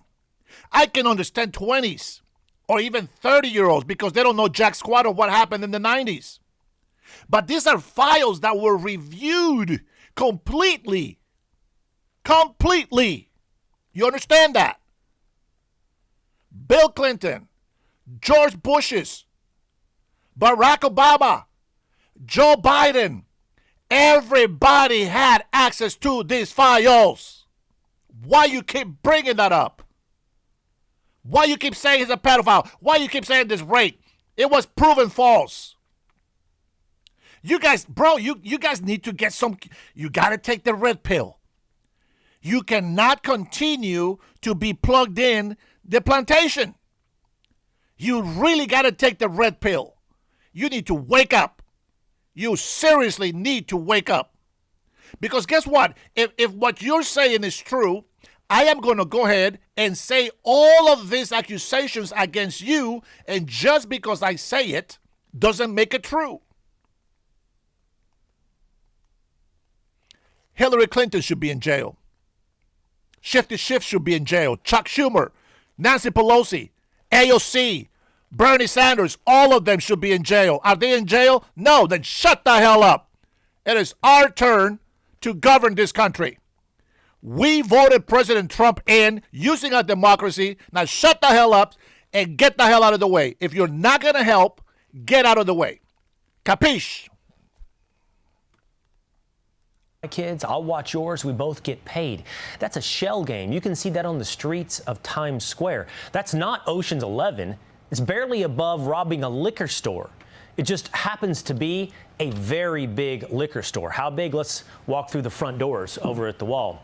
Starting, by the way, on a macro level, each year the federal government loses somewhere between $233 billion and $521 billion to fraud. Now, if I steal $50 from you, you're furious. But if I steal $500 million from you, it somehow feels abstract, forgivable, like it belongs to the system and not to you. But where is your money? Where's it coming from? Where does it go? Well, in 2024, 75% of improper payments were concentrated in just 5 areas. That's Medicare, Medicaid, Earned Income Tax Credit, SNAP, Restaurant Revitalization Fund, and then some $41 billion in change to other programs. Now, widespread, pervasive, systemic, thinking about tackling all of that is like gearing up for whack-a-mole. How do you stamp it all out? The administration says they're going to start by halting $10 billion in funding to 5 blue states in the areas of child care and social services. Now, that includes California, where Gavin Newsom has quickly white-knighted for Tim Walz. Here comes Gavin Newsom. He writes, Tim Walz is a man of character, strength, and compassion. He has served Minnesota with heart and dignity. Minnesota and America is better off thanks to his lifelong public service. Wishing him all the best in his next chapter. What is the next chapter? Well, President Trump says, go west, young man. So as you see what I'm showing you, what we're talking about, why the hell are you talking about the Epstein files? Why do you dummies do that? Stay on subject. Stay on point. What the hell part of that you guys don't understand? Did I say, let's talk about Epstein files? No. I addressed it once to give you a courtesy. That is not what we're talking about here. Wait until we do a show about Epstein files. If you don't like it, go somewhere else and find somebody that's talking about Epstein files. I do not have the patience, nor do I want to even entertain a discussion about Epstein files. 30-year-old bogus claims that President Donald Trump is a pedophile when we got more important matters to take care of. They say everything that President Donald Trump is doing right now to fix our country, to fix our economy, is a distraction so that we don't talk about the Epstein files. It's the opposite. You keep bringing the Epstein files shit just to be a distraction. Just like when you come in here into my show just to troll. That just doesn't work. What benefit are you bringing? What are you giving us? Nothing. So from now on, I will not reply to your messages because you're not serious. You're not serious about anything. I wish that you came in here so that we can talk and discuss something, but you're not serious. You guys are a moron. Is more corrupt than any place. California is more corrupt than Minnesota. Proportionately, probably nothing's more corrupt. Could be the case. As Republican candidates claim, the Golden State could be losing $250 billion in taxpayer cash through fraud. We're going to have more a little bit later on California in the show. But in the meantime, we're learning that Somalia's ambassador to the United Nations was involved in a shady Ohio healthcare company convicted of Medicaid fraud. Deputy HHS Secretary Jim O'Neill revealing that on X. I can confirm that public speculation, Ambassador Abukar Dahir Osman, permanent representative of Somalia to the UN and president of the Security Council, is in fact associated with a progressive health care service, a home health agency in Cincinnati. HHS has previously taken action against Progressive in response to a conviction for Medicaid fraud. You see the whack-a-mole, you see the scheme at the low levels, on the streets, not of Times Square perhaps, but of Minneapolis. And at the high levels, the UN Security Council. Now, Tim Walz is telling the administration, by the way, telling President Trump, by all means, come help, but just not like that.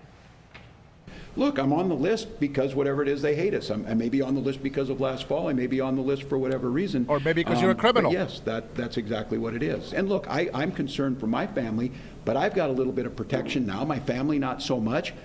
But what about Somali immigrants who are minding their own business? We've got 2,000 folks. We don't even know who they are. They'll be wearing masks, being here in Minnesota, harassing them. If you want us to fix fraud, come and help us. Come and help us do that. They're not interested in that. Systems, you see, don't collapse because of bad intentions. I like how he says we're going to have 2,000 people in masks that we don't know who they are. You do know who they are because you know it's 2,000 of them, and you know that President Donald Trump is sending 2,000 ICE agents. Why are we playing stupid games? Why do we play these stupid games? Don't play stupid. You're a criminal. You break the law. You know what you're doing. Don't play stupid. We know who you are. Every single libtard that comes in here, you know how I know they're libtards? You know how I know they're retards? because they come in here just to insult somebody, trying to trigger somebody. But guess what? This is my channel. This is my show. And it doesn't matter what you say. I am here for those who actually want to listen to the truth. You think I don't go to leftist YouTubers? Oh, yes, I do. Oh, yes, I do. And they lie at their ass all the time. Hate Trump, hate Orange Man, hate Trump, hate Orange Man. You know, every time that I mention Democrats, it's because I have to defend President Trump. Because he's doing something right. Democrats don't do that. Even those Democrats that agree with what President Trump just did, even those Democrats, they still hate Trump. And they got no other choice but to agree that what he did is the right thing. Let me tell you why it's the right thing. Oh, Posse, I removed you from the Van Club, and you want to be in here doing that already. Okay. I would tell you this, though. I would tell you this. It feels like sometimes there is more trolls and leftist people in my chat than I do have my own patriots, than I do have Americans rooting for America. That is a sad thing. That is a sad thing. Now, I'm not talking about my members and my brothers and family here in Christ as an American patriots, but I'm talking about we got over 15,200 subscribers on this channel. And I don't know if half of those subscribers are just Democrat trolls that want to come in here and just start something. They're not here to fix the country. I'm going to give you guys a chance. Let's do this. I'm going to give you a chance. Go ahead, Trini. Go ahead and put the phone number in, and I'm going to let these libtards call in. Anybody that disagrees with me. And what I want you to tell me is, what would you do different than what Trump did with Venezuela? Go ahead and give me a call. 425-583-1155. Give me a call and tell me with your voice, if you have the balls. Thank you, SoCal. Prove it to me. Prove it to me. Go ahead and call me and tell me what would you do different than what Donald Trump just did in Venezuela and why. Go for it. There you go. That's the phone number. Call it in. Get it. Come on. Do it. Just do it. I've been waiting for a girl like you to come into my life. Yeah, waiting for someone new to make me feel alive. Uh-oh. Come on. Hey, pizza guy, good morning. I have to go back to work soon, but yeah, we all see that Trump is a bad guy. Pizza guy, tell me, what would you do different? Give me a call. Here we go. Somebody's going to tell me what they would do different. Oh, dude, I thought I said Emmons, Washington. I was gonna get excited. All right, who's calling? Hello? Can you hear me? Yeah, who's calling? Perfect. This is Austin from Michigan. Austin from Michigan. What would you do different than President Trump and why? I think that the capture of Maduro was probably a good thing, but I don't think that the way we're going about it right now is bad. I think the United States is very good. We're very, very good at capturing world leaders who are fucking bad and deserve. Or sorry, can I cuss on the show? No, not the F word. Boy, now you ruined it. You ruined it for everybody. Now I make no money. Thanks a lot. Go ahead, say it. Go ahead. Don't worry about it. Yeah. We did it in Iraq with Saddam. You know, that was probably a good thing. But the way that we went about rebuilding the country was probably bad. Right? Yeah. I think that, like, the way that we tried to rebuild Iraq led to a lot of instability. And I fear for the same thing with Venezuela, especially with the oil companies coming in trying to rebuild. Okay. Okay. So what would you do different? I would make it less about oil companies. Like, I would make it less about the resources. Like, I would say that the United States government should come in and be like, okay, we're going to nation build. We're not going to let these private companies come in. We're going to personally invest in Venezuela. Okay. So here, let me give you something and see if it helps. Okay. Okay. So what I'll give you a couple of examples, and I can tell you that Trump hasn't done this. Okay. So we already had a deal right, with Ukraine. You know this, $196 billion in equipment, money, whatever, right? Okay, we got nothing out of that. Okay. No, yeah, we did. No, we got nothing. We got no money back. No, yeah, What get do we money get? back, but we got experience. Maybe I out of missed that. it. Like, What did we learned get? about our capabilities. Let me take this off. Hold on. Okay, go ahead. What did we get from Ukraine? We got more knowledge about our capabilities. Like with Patriot systems, we were able to test those directly against Russian. That's not what I'm jets. talking about. And- You know that's not what I'm talking about. What do we get from Yeah, I know. Ukraine I know. itself? You're I know we talking about use them as money. guinea pigs, is what you're saying. I agree with that, sure. But what do we get out of it? Because I mean, if we're going to ignore the military stuff, then nothing. But like that's Okay. valuable. That Okay, but experience here's- will save lives in the future during Okay. the next war, wherever we're at. Yeah. No, I'm with you. That's a good one. Now, here's the difference. Trump came in. We're still testing our equipment, right? But we're not giving it away for free. Now we're selling it. Every single piece is being sold. That's the difference Well, my between understanding Biden. is that the money that they're using to buy our equipment, though, was given to them like in grants. So like we would give them money and be like, you specifically have to buy American equipment. Yes, So yes, but we're making money on it. Well, I don't know if they're No, making we're not money. making We're money. we're just not giving it away, right? no, we're giving them money, and then they choose what to buy with that money, right? But like we're still giving it to them. Yeah, but but we're getting something in return. The only investment that we haven't seen so far yet, right, is the rare earth minerals. Remember that one, right? All right. Sure. So, okay, I'll give you that example. When Biden decided to leave Iraq, I think it was Iraq, right? Remember all that equipment? Was it Iraq? It was Afghanistan. It was Afghanistan. Trump's plan. Biden ended up getting screwed. Yeah. So the billions of dollars in equipment, right, et cetera. And okay, so I want you to look at those two things right there. And I cannot judge, Barack Obama on what George Bush did. I can't judge George Bush because of what Bill Clinton did. So we cannot judge Trump on what other presidents have done, because if you have learned anything this year, even if you're not a Trumpster, right? I always tell people, forget about that you hate the orange man. I get it. You don't like him. I get it. People don't like me. I get it. But I want you to forget about that and just take a look. Okay, so what have we done? And I'm gonna land the plane back around. Okay, I'm gonna go around the thing and I'm gonna come back and land it. We have President Trump. What is the first mission that he started doing? He started trying to make agreements, right? Deals. Nobody wants to talk. Okay, here we go. We're gonna put some tariffs. Everybody, oh my God, the economy. We're gonna go into a recession. Our economy is gonna break down, bust down, blah blah blah. All this bad stuff, right? And then what happens? Countries start coming in. Hey, first one to come here gets the best deal. And then boom, country after country after country after country. And then he goes on this big tour, which, by the way, we know that Biden spent most of the time out of office, right? He didn't take midnight calls. He had nap times. This is crazy because this is what they told us, right? This isn't true. Like, especially when you look at the numbers, Biden had less time out of office than Trump did. That's a lie. It's not a lie. You can look it up. We can go through it if you want. Well, this is what they said. You cannot call him after a certain amount of, a certain time. It's nap time. This is what Democrats were saying, bro. They say he works so hard, he needs this nap time. But the point I'm making is that, okay, so Democrats in here, especially in Congress, right? They're talking bad about, oh, he should stay here, especially Major Trader Green at the end changed her tune and she started saying the same thing as Democrats. He should be here in the country domestically, trying to take care of this and that. Listen, the guy's not getting any sleep. The guy is going around the world trying to make agreements, deals. He's going over there on these long tours. I would have been passed out at every single meeting. I'll tell you that right now. I would have been out snoring, and then you would have made a great story about me falling asleep on these meetings.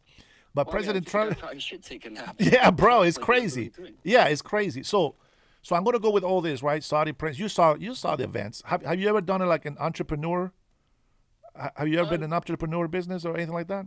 Not myself, but my father has. Yeah. Okay, well, have you ever gone with your father on this? Oh yeah, I've worked with him. Yeah. It's but okay, here's what I'm talking about. I've done entrepreneurship for a very long time for different businesses. Didn't work out. At the end of the day, I didn't believe in them. There's things that I didn't like about it. I thought, hey, I'm not a sales guy, blah, blah, blah. Whatever excuse I have to not make the money, that's my choice. But here's the thing about those, about being a business entrepreneur. Damn, that coffee's kicking in, bro. Here's the thing. You go on these tours. You don't get enough sleep. You go and rent these hotels. You spend all this money. You go on this all these meetings 1, 2, 3 times a day, like for hours on end. You get a little bit of tour of the city, local streets or whatever. Boom, back in it. I am telling you, these things are so exhausting. You will knock out, bro, for like a week. It's if you're really in it completely, bro, it's so exhausting. So I tell you that because President Donald Trump, that's his whole life. Entrepreneurship, businessman, fails, successes, fails, success. That's what he does. And while the country is judging him, right, he's going around the world and he's brokering. He's not sending missiles everywhere, but he's brokering these wars. Like, hey, listen, if you guys don't behave, that is going to have to bring some spankings, right? And then they behave, they make peace, they break the peace, and they bring it back, etc. The point is, the guy is the only president that we have seen do everything that he's been saying and doing. Everything we voted him in to do, he's doing. He is the peace president. Whether people like it is irrelevant, right? No, he's not. The No, Nobel there's Peace no way. Prize winner called him out and said that. So if we believe the Nobel Peace Prize winner actually deserved it, which every 100% Democrats agree that she did, and she is able to see that in President Trump, and remember, she is the one that asked President Trump for help. You remember that? Or did you watch that at all? Yeah. Okay. So Venezuelans are asking Trump to intervene. They're asking for help. This is the first offer. Okay. This happened, I think, early this year, maybe last year. It's been a while, bro. I think it was like the end of last year. Yeah. Well, I'm sorry. We just started this year. No, I'm still in 25, bro. I'm still in 25. So, and so she said, that she was willing to, to give us Americans over $1 trillion in oil worth. Okay. It's payment to help, and that we will get access to rare earth minerals. Okay. So we try to make deals with Nicolas Maduro. Now we know that. I'm not even going to blame the Bidens or the Democrats or whatever, but Americans, all of us, right? Whether Biden was illegitimate or not, to me, he was still my president. Okay, I can talk shit about him, but I can admit he's my president, right? And Trump tried to deal with Nicolas Maduro, and I can tell you all the speeches that he made in Spanish, horrible. His English is really shitty, so I don't know why people clown about my English. But but he tried, right? He warned them, hey, listen, don't be sending no boats out here. Boom, first boat. You know what he said? Nothing. He sent another one. He sent 20 more, 27 more. He didn't listen. So we went and hit the port. I think that's what it was, the port. And he still didn't listen. And then right when he knew that things were getting really serious because we're moving all of our equipment over there, we're doing all this stuff. By the way, we already have CIA on the ground. We already have, intel on the ground. And, he finds it, he gets the balls. You've probably already seen the videos, right? Come and get me, you coward, blah, blah, blah, right? Okay, well, I'm sure he'd regret saying that. But the point is that when he saw that that's it. No more talking, no more deals. He tries to make the deal. And what is the deal that he gave us? What do you think the deal was? I think the deal was largely just like. I gave it to you already. He copied the deal. What was the deal? I'm not putting you on the spot. I'm just making you think about it. I think it was. I'm pretty sure it was almost the exact same deal. It was the exact same deal, bro. It will give you $1 trillion in oil, and will give you access to rare earth mineral, blah, blah, blah. And then here's the thing. Okay, so when people look at this, right, we go over there. I can tell you the majority of Venezuelans are celebrating. They really are. Oh, yeah, absolutely. Okay, yeah. Even for Ana Navarro, you know who that is, right? From The View. Bro, for her, I mean, she still talks shit about Trump because she really doesn't like him. But for her to agree that what Trump did was right, damn. Like, what do you say to that, right? Yeah, and so I'm a liberal. I hate the guy. Okay, so here's the thing. Like, it's good. So here's the thing with that.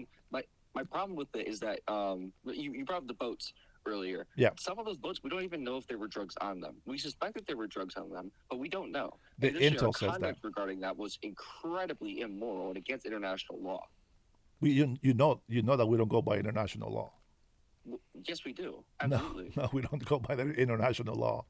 When we're having war on drugs, we warn them. It's not like we just went over there and be like, hey, you're gonna be my bitch now. No, we warned them. We tried diplomacy, and we're still losing lives over here. I know. I get the point. If there was no need for drugs, then there will be no drugs. But that's bullshit because the death from fentanyl you know this thing. You sound kind of young, so you know that there's a lot of college kids out there being stressed. They're pushing themselves hard, so they take certain medicines to stay awake, have energy, and those were being laced with fentanyl. So there was like legitimate, borderline legal things that you can do, even smoking weed. Right? They'd be lacing this with fentanyl. So all the people that use marijuana, all of a sudden, it's like, what the hell happened? It's just weed. No, it's fentanyl. And so we had to do something about it. Now, this is where I'm going to land my plane with you, okay? This is what pisses me off about people that are saying all this shit about President Trump. Because they put videos on, and you may have seen this already. We got gang problems in our country. Absolutely. We got violence. We got homeless. We got tweakers. We got all these problems in here. And, and I'm going to add, we got housing problems, affordability. We have in mostly blue states, but regardless if we're blue or red, it doesn't matter. We have this problem where we're complaining that Americans are not getting the health care they deserve. Veterans are not being housed. They complain that they can't afford to buy a house or rent, etc. But yet, they don't do anything to help us. The Congress and the senators, they're not doing anything to help the American people. They want to protect criminals. We've seen that. This is what I have against them. They want to protect criminals. They want to protect illegal immigrants. And, people, they like to come and insult me in here because I'm a migrant, but they hate me because I have never been illegal. My mother was never illegal. We followed the law all the way to this, until we got our papers. We got rejected twice at the American Embassy in Honduras. The third time, we brought all the papers that they require. Health, Medicaid, everything. Health, what do you call that? Health examinations, criminal backgrounds, etc. Bank accounts. How are we going to support ourselves here? Can we bring something to this country? And we qualified. They didn't just say, oh, we're going to take a chance on you guys. Go ahead, go to the United States. No, we had to prove that we were worth, maybe, possibly, even good material to be good citizens for the country. And so I respect that, and they hate me because I say respect the law. I know it sounds bad, it looks bad when people are screaming and crying, but dude, we don't know who these people are. We can say that's a nice neighbor. Like if you see me, right, and you hang out with me, motherfucker, Dennis is chill. I like Dennis. But then if I was a criminal, you would never know. If I was a pedophile, like these guys throw out in the chat all the time, right? If I was a rapist or whatever, you will never know until the cops come after me and be like, oh my God, I didn't know. The guy was so nice. So you will never know why the police comes after somebody. At some point, even though I don't like our, judicial system, or I don't know what the name is in English. It's escaping my brain right now. But even though I don't like our justice system, I think that's what it is, our justice system, because sometimes it seems so unfair, I have no choice but to trust it. All I ask from Democrats, because it seems like Democrats are the ones out there just lying, and I'm sure Democrats say the same thing about us, right? What I would like is this. If you think that we're doing such a bad job, I only ask one thing. Beat me. Do better. If I tell you that I love Americans and Americans first, and I respect the law, and that we got to make investments and deals and help other people around the world because that's going to be in our best interest, beat me. Show me that you have a better way. That's what I want from people. I absolutely agree.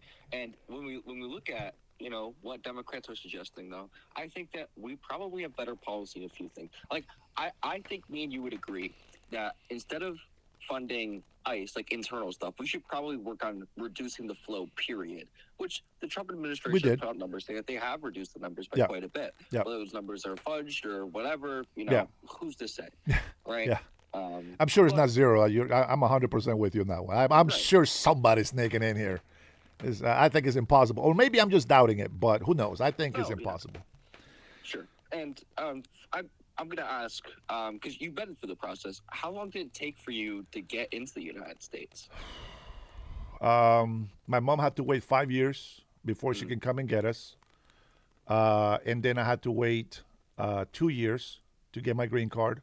But while we were waiting, we were given the opportunity to stay here with just the notice of we're waiting on the interview. Now, for the interview, even if we had left to Honduras, and the only reason why I didn't was because obviously we have permit to stay, and I wanted to do schooling here in the United States because I love playing football. Okay, so I begged my mom to let us stay here, but we could have just gone back home and then just waited for the interview because it was done in Honduras. The final interview doesn't get done over here. It gets done back. You have to fly back home. And then over there, if the consulate, I think is what it's called in English, el consulado, so the consulate, if he deems that we didn't qualify, for example, we're waiting for the final interview, okay? They make us fly back home. If for whatever reason they found that they were going to reject us anyway, they will still make us fly to Honduras with the excuse of, oh, there's a final interview. Back to your country. We would have never been allowed to come back in here if the consulate would have said, you know what, you guys suck. Nope, you're not going back. Then we would have stayed there. But we were interviewed. I spoke in English, and he said, I appreciate that you came into my country. This is in Honduras, by the way. Of course, the embassy is American territory, right? He says, I appreciate that you came into my country. You learned English. That's what we expect. And I said, hey, listen, I only have two weeks. And I was such a, 14 years old, 15 years old. And I was just diplomatic about it. I said, listen, I only have 2 weeks. I have to go back to school because I'm studying this and I'm doing that. And I don't want to mess up my grades. And the guy just chuckled, And he's like, I'll come back later.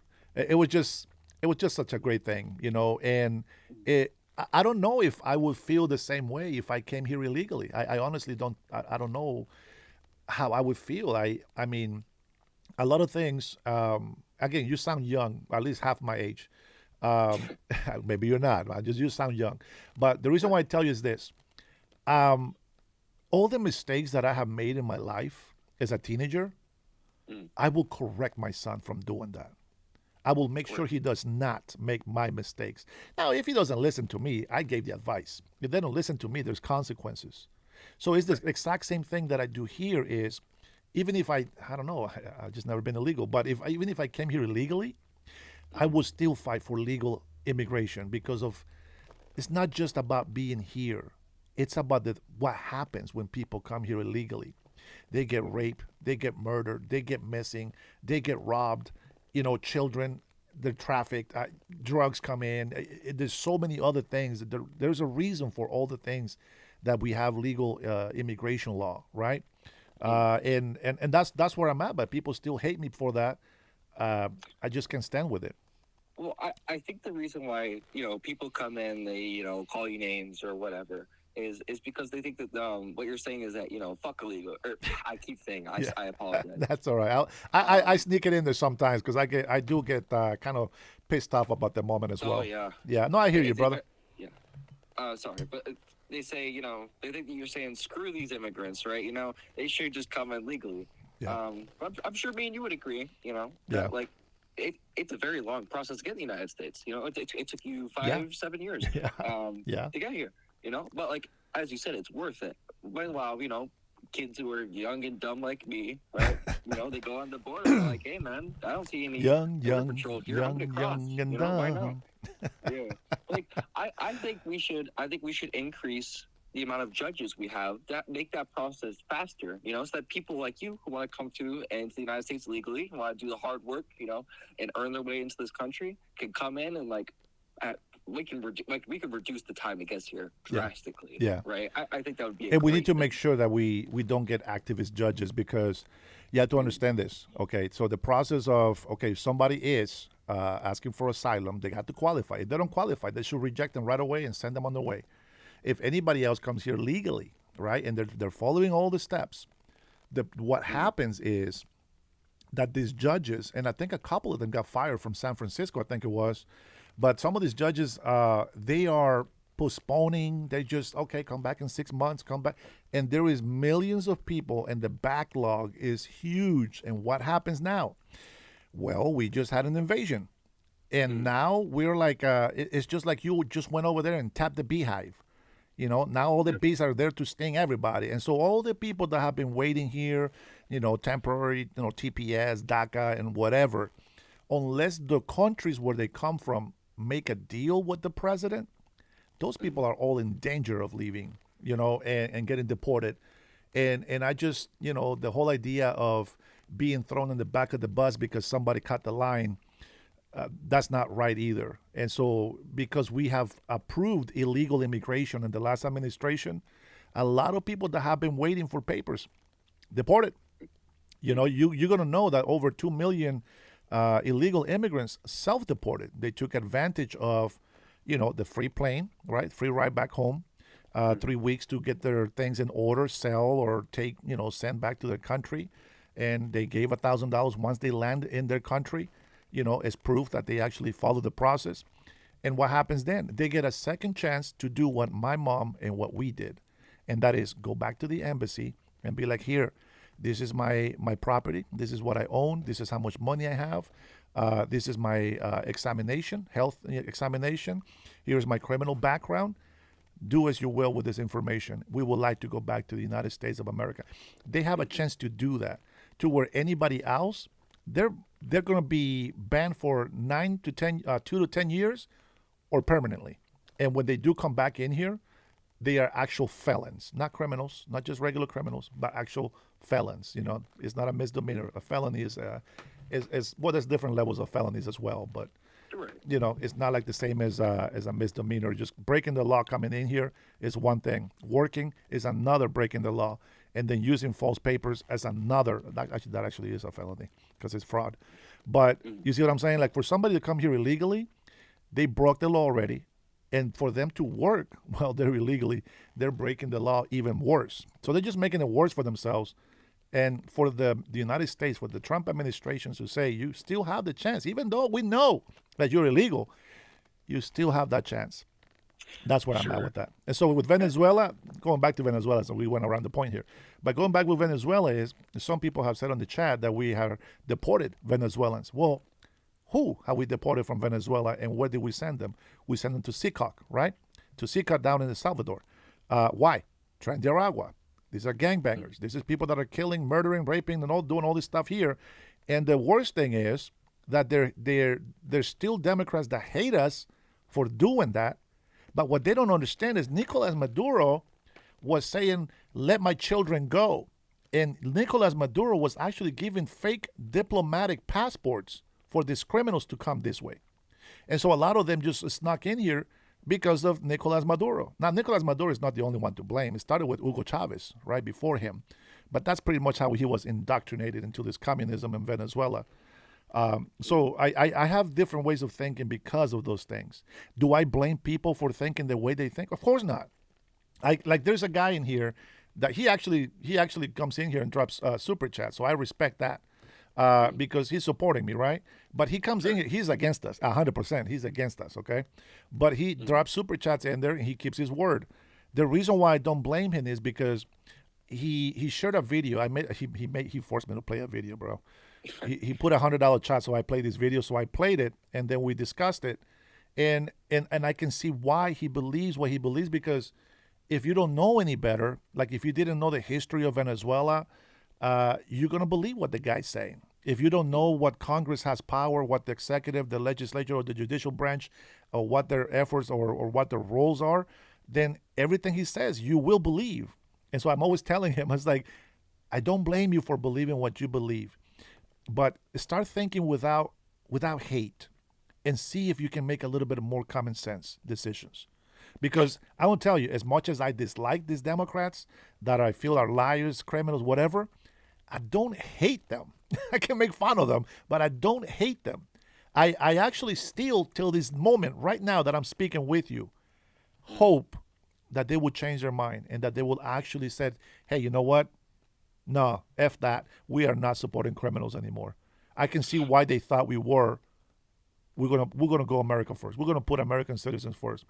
And I think that when they do that, everything that I've said negative about anybody on the left is gone. It's wiped out. Zero. Completely. 100%. And this is what I admire about Trump. If there's one thing that I admire about him, it's not his failure life. It's not his failure marriages. It's not the kid problem. It's not any of that. The one thing that I admire about President Donald Trump is like you and me right now. And you have been very respectful. I appreciate that. But you and I dude, we fight so much, bro. I've been cussing you out. You cuss me out, and at the end of the day, you're like, you know what, man? Let's agree to disagree, and let's just go with that. And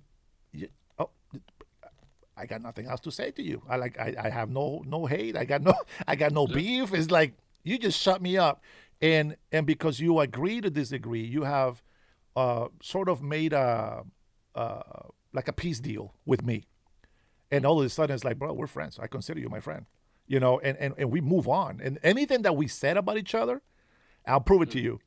Mondani at the Oval Office. You remember that? I'm sure you saw it, right? You remember that interaction? President Trump talking all this smack, right, about Mondani.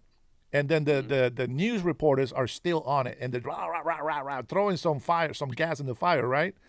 What did Trump say to Mondani when they say, "Oh, well, you call him a fascist, and why do you do that?" Trump says, "Hey, don't worry, you can call me fascist. It doesn't matter. It's easier that way, because he cares about making that deal for the people." Look, Mondani, he's still going to talk shit about Trump. That's okay, because Trump said, "Okay, that's fine." That's what I like about him, that he can have an enemy, and all of a sudden, they're best friends because something changed. Go ahead. He's been pretty respectful regarding Trump. Like, when you look at the campaign, right? One of the big guys who was going against him, Andrew Cuomo, he was supported by Trump, and Mondani hardly brought up Trump at all. He brought up that Cuomo was basically a Republican, which is fair. But he's not, but yeah. Respectful, Yeah. And Trump's been out here saying that Mondani is a communist, radical Muslim, and he's a fascist, right? I don't know, man. I feel like Mondani was the guy who was really taking that step to build that bridge. You know what I mean? I don't know, man. Did you hear the speech that he made before he went to the Oval Office? He did a morning speech, right, at the park. Yeah. Okay. Well, he talked shit about it. He said, "I'm going to go down there and I'm going to put my foot down and tell him how it is." And then he was a nice, gentle puppy in the Oval Office. I think he did put his foot down. I think Mamdani was mad about how Trump was saying that New York is this really terrible place, that there's all these problems with it. And he went to the White House. He's like, "Mr. President, this is not how it is." You know? Like, he was like, "This is how it really is. I hope that you take my advice and we can learn from that." Yeah, and I agree with you 100%. But that's what I mean, right? About people talking all this shit. At the end of the day, behind doors, bro, and you make that deal, it doesn't matter. I mean, listen, what I know from Mondani is, well, yes, he is a Muslim. Remember, he made an oath on the Quran. That's fine, whatever. He's making an oath on what he believes. I'm against that because this is a Christian country. But besides that, I give him a chance. I mean, I don't like him.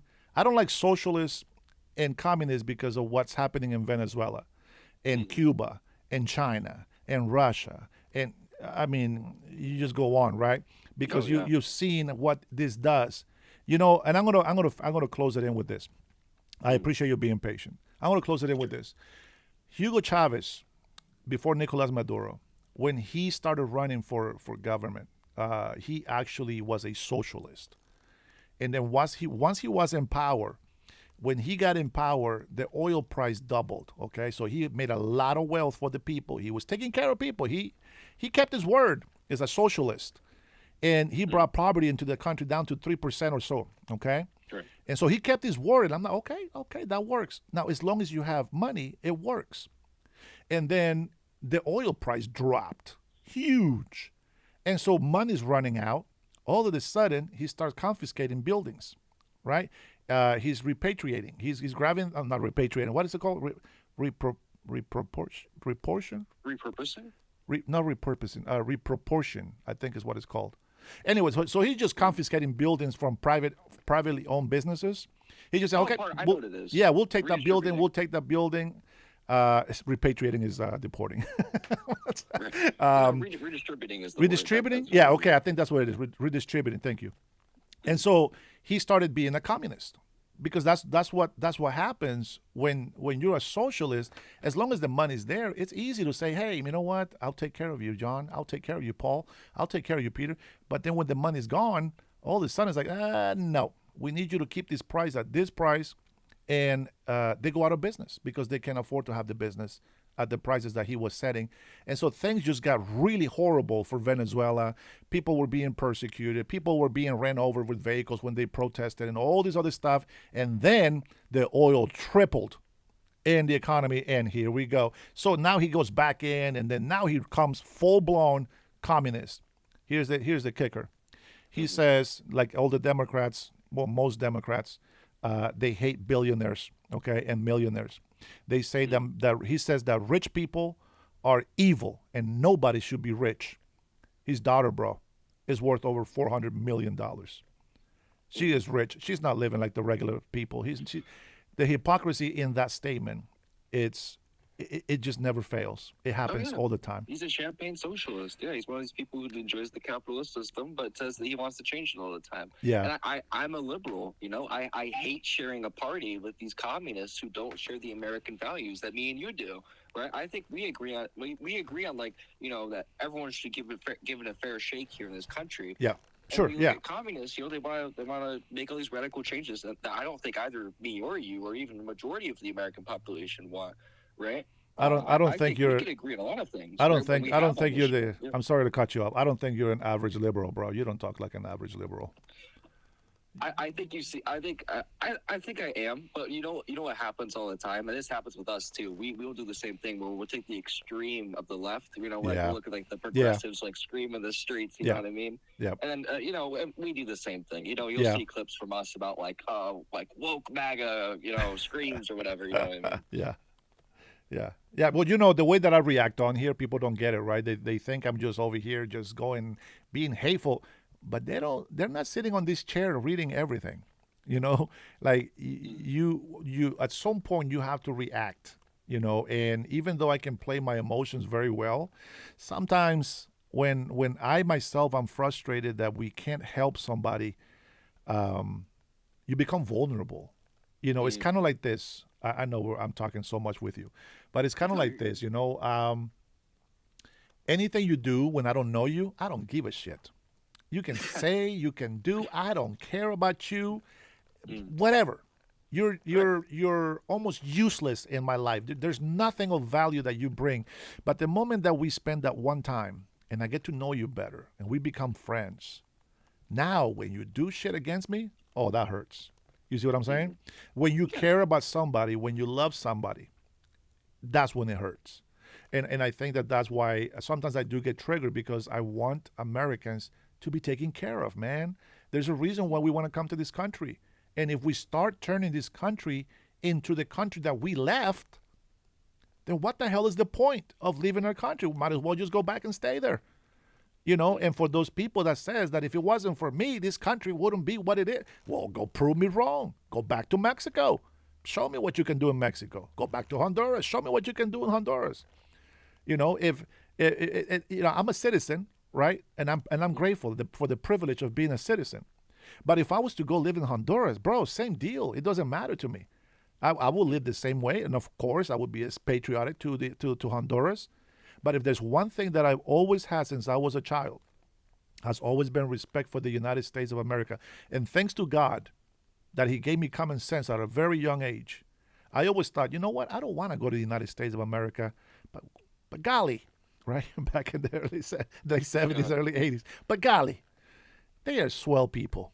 They really are nice people. And I love that. And, that's just where I'm at, bro. I have so many things that I don't know everything, but there's so many things that I study and have knowledge on that it makes my answers be what they are. And I could be wrong. I always tell people, don't take my word for it. This is what I believe. This is the truth. But go find out. Go research. Question it. And then get rid of the hate. And then think about what is it that we're talking about. What you say, what I say. And then use critical thinking and make a decision on what you said and what I said.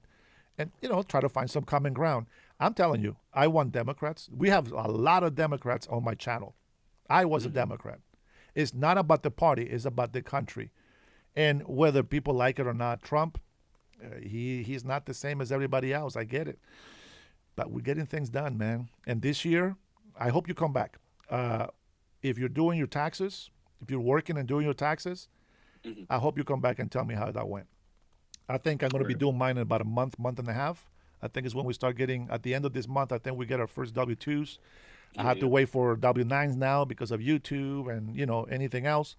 But, as soon as we get our taxes done, I'm going to be able to say more about how great the 2026 is going to be. And if I'm wrong, well, shit, I'll come back and say it too. Because people on the left have always told me, what if Trump was found guilty? Well, he's got to go to jail. If we got proven he's been, like it was a fair trial and they found this and that and it was like 100% undeniable truth, okay, he needs to go to jail. And we'll just continue with J.D. Vance. Very simple. It is about justice. I don't care about the Epstein files because there's nothing we can do about it except talk shit about it. I want to see what happens when it's done. I want every single criminal. I don't care what political party. I don't care if they're princes, kings. I don't care if they're lesbian princesses inside the closet or whatever. I don't care. I don't care how powerful. I want their ass in jail. That's simple. Sure. So, but I can't argue Epstein files every single time that we're talking about something else, and people, they just love doing that, man. Even on the Republican side. Hey, man, thank you so much for being with me. No problem. Good comments, man. Good questions. I don't believe this guy is a liberal. You lie to me, bro. Stop lying. Yeah, go ahead. Go ahead. Finish it up. Land it. Okay, thank you. Like, to all the people in chat, who are saying that this guy, is uneducated or whatever, I think you should come up here and call then, Like, I could have wrote a mean comment and then just went on my day. But I came, I talked to you, Dennis, for 40 minutes. I think it was a great 40 minutes. I think we talked, we learned a lot about each other. Yes, sir. And, especially making fun of, you speak really good English. Thank you. To be clear. Like, I appreciate that you put time and effort to learn a language in this country. I think it's really great. But yeah, other than that, I hope you have a great day. All right, thanks, man. I appreciate that. Have a blessed day. Take care. That guy doesn't sound like a liberal. I'll tell you that right now. And for those of you who keep making fun of my accent, well, he's not MAGA. He's not a Trump supporter. He said what he said. You heard it. SoCal, I don't care what you say about, you never make fun of my English. I appreciate that as well. So there you go, my friend. Well, if he was guilty, he would be in jail right now, right? Does anybody else want to make a comment, ask a question? Remember the question that I asked? I asked the question of if you disagree with the way Trump did what he did with Venezuela and what he plans on doing with Venezuela, how would you do it any differently? And why? Go ahead and give me a call. 425-583-1155. You can block your number. By the way, if your phone shows in here, I have no interest on your phone. I don't feel like getting spammed later, so I'm not going to bug you with that. As a matter of fact, a lot of people that have called me in here without blocking their number, you guys never got any text from me. You guys never get any call from me. This is not my personal phone. This is just like a burner phone, they say. I have my phone is an actual Android phone, and that's what I use, okay? So I'll appreciate it if you keep it civil. Somebody just called me pendejo. Pedro pendejo. Oh, it's not me. I thought he was calling about me. Thanks for calling. Who's calling? Hey, Dennis, it's Brian S898.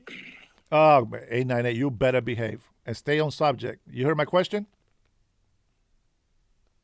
Did you see the ICE agents murdered a person?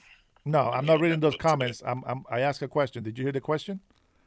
I didn't, sir, no. Okay, so the question, why you call me then if you didn't hear the question? Because I wanted to ask you if you had heard about the other thing, but I didn't know you were going to keep it into one certain. No. Right now it's just I want a specific answer. So, if you disagree with the way Trump handled Venezuela and the way he wants to handle Venezuela, tell me how you would do it any differently, and why. I wouldn't do it in the first place. Okay, but if you did, if the Venezuelan people ask you, how would you do it? I mean, this is a hypothetical of your own making, Dennis. Well, Venezuela asked for President Trump. ICE, and you don't want to talk about ICE. So I'll politely hang up. And I love you, brother, but really you need to open your eyes at some point because it's getting real bad out there, man. Okay. Thanks for calling, man. They're killing U.S. citizens, brother. Thanks for calling, bro. So my question is very simple. It's not a hypothetical. As you guys, if you paid attention to the last caller, I mentioned it, and I make sure that he understood what I'm mentioning. I mentioned that the Venezuelan legitimate winner of the elections, I think she was a vice president, but she can be president.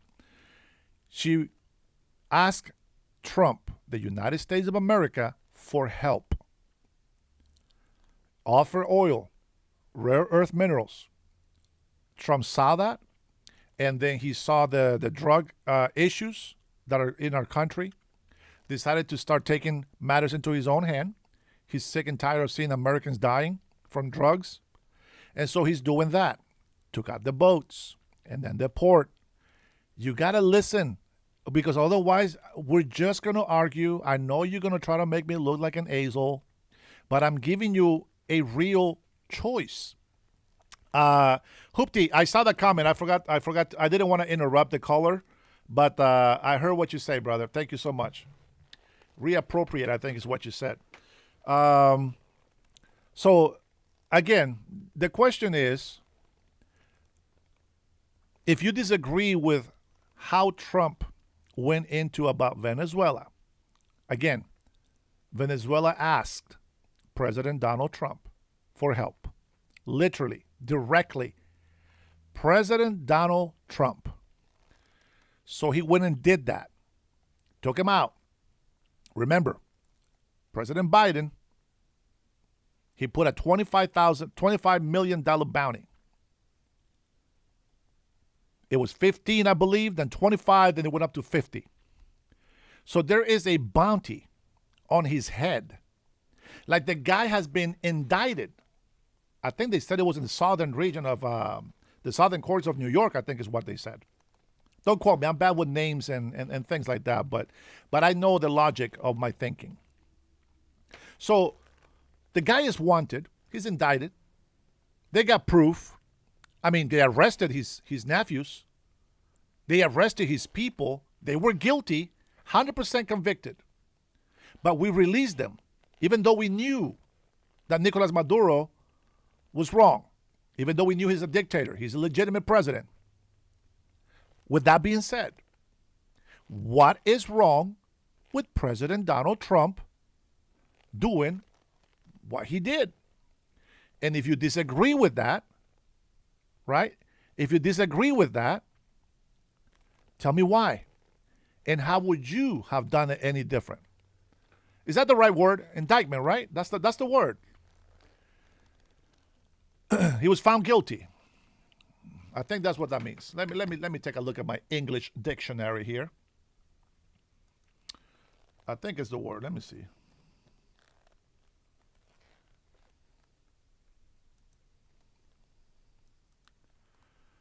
Let's see. That's not what I want.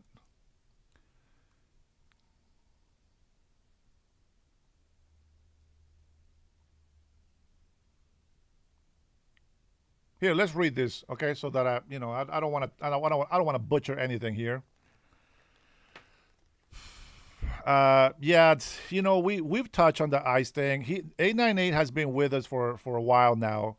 We have debunked this information. We have talked about ICE. Please, people said they got tired of hearing me talking about ICE.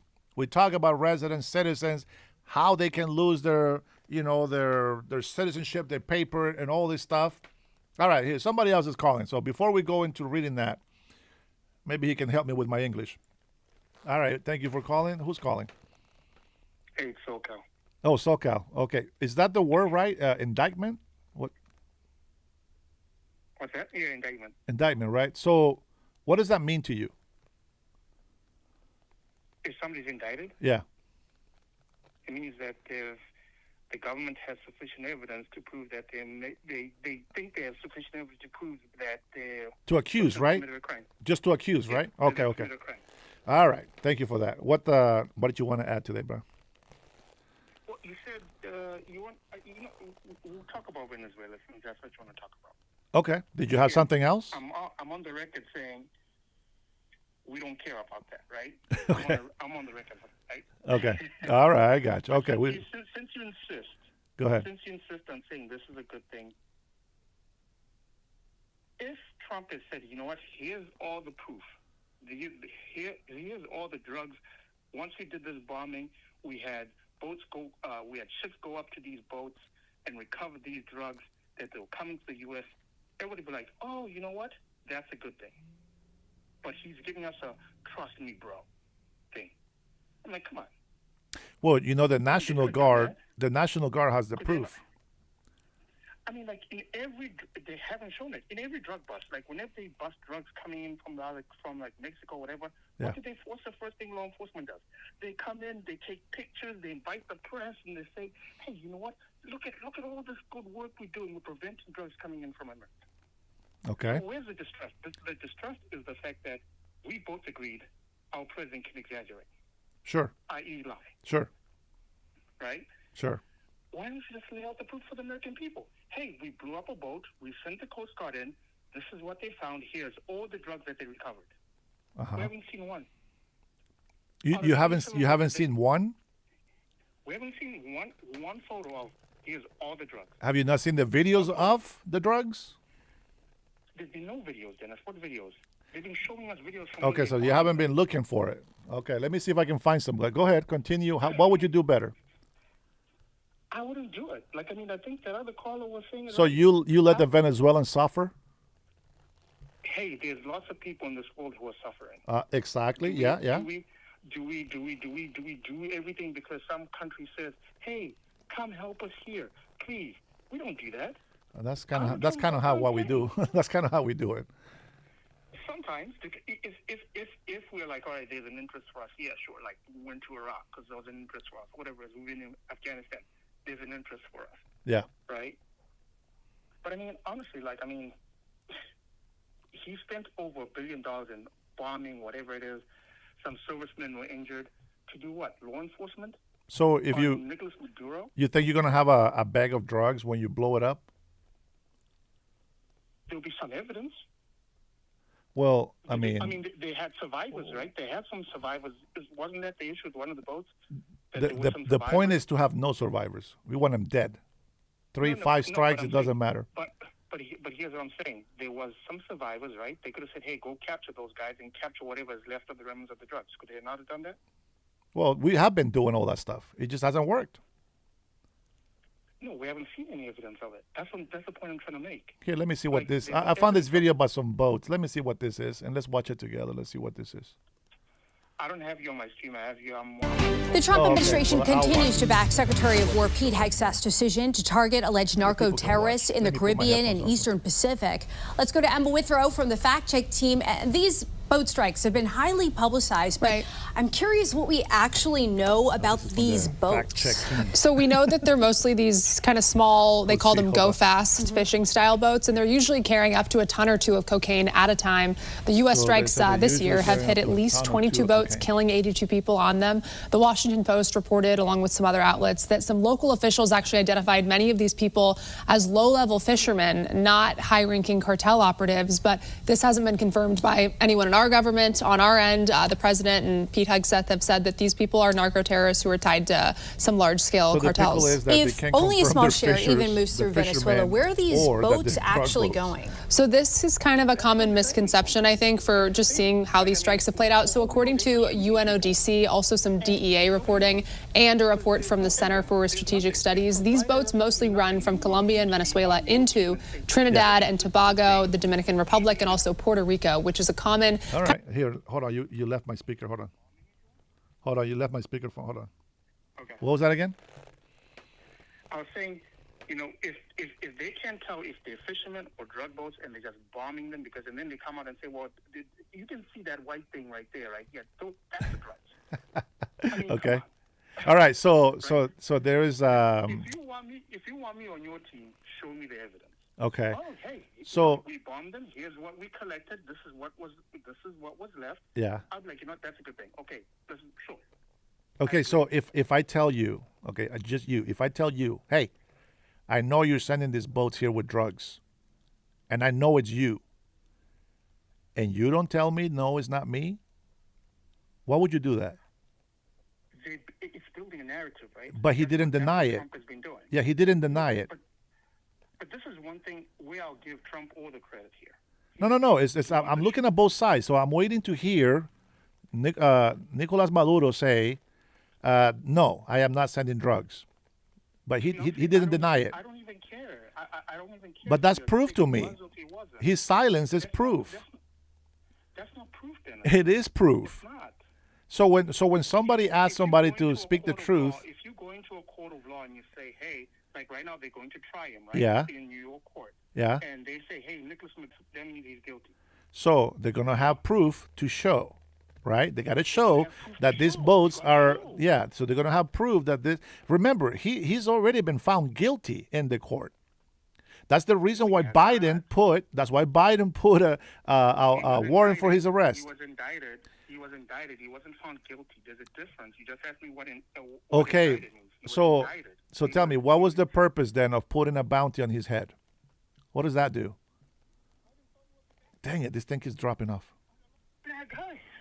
What is it? Put bounties on bad guys. They Yeah, put but what bounties on happens bad with guys. it? You think we just put a bounty just so they can be famous and that's it?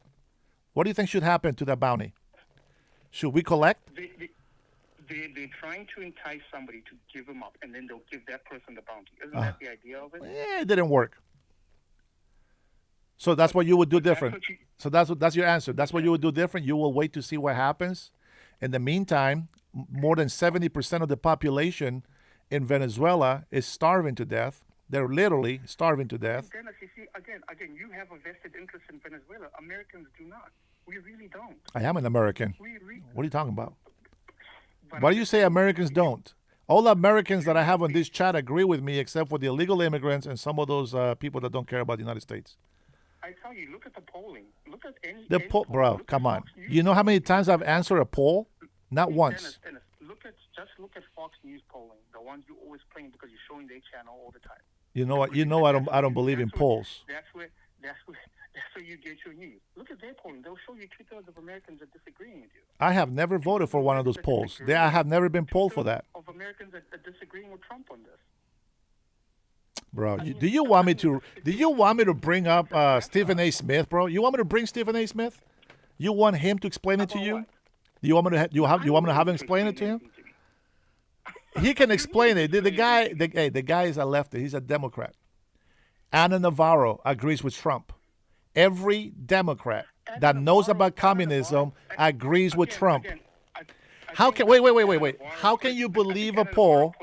Hold on. How can we believe a poll? How can we believe a poll when all of Democrats and all of Republicans were okay that Nicolas Maduro is guilty? They put a bounty, a reward. Everybody was okay with this.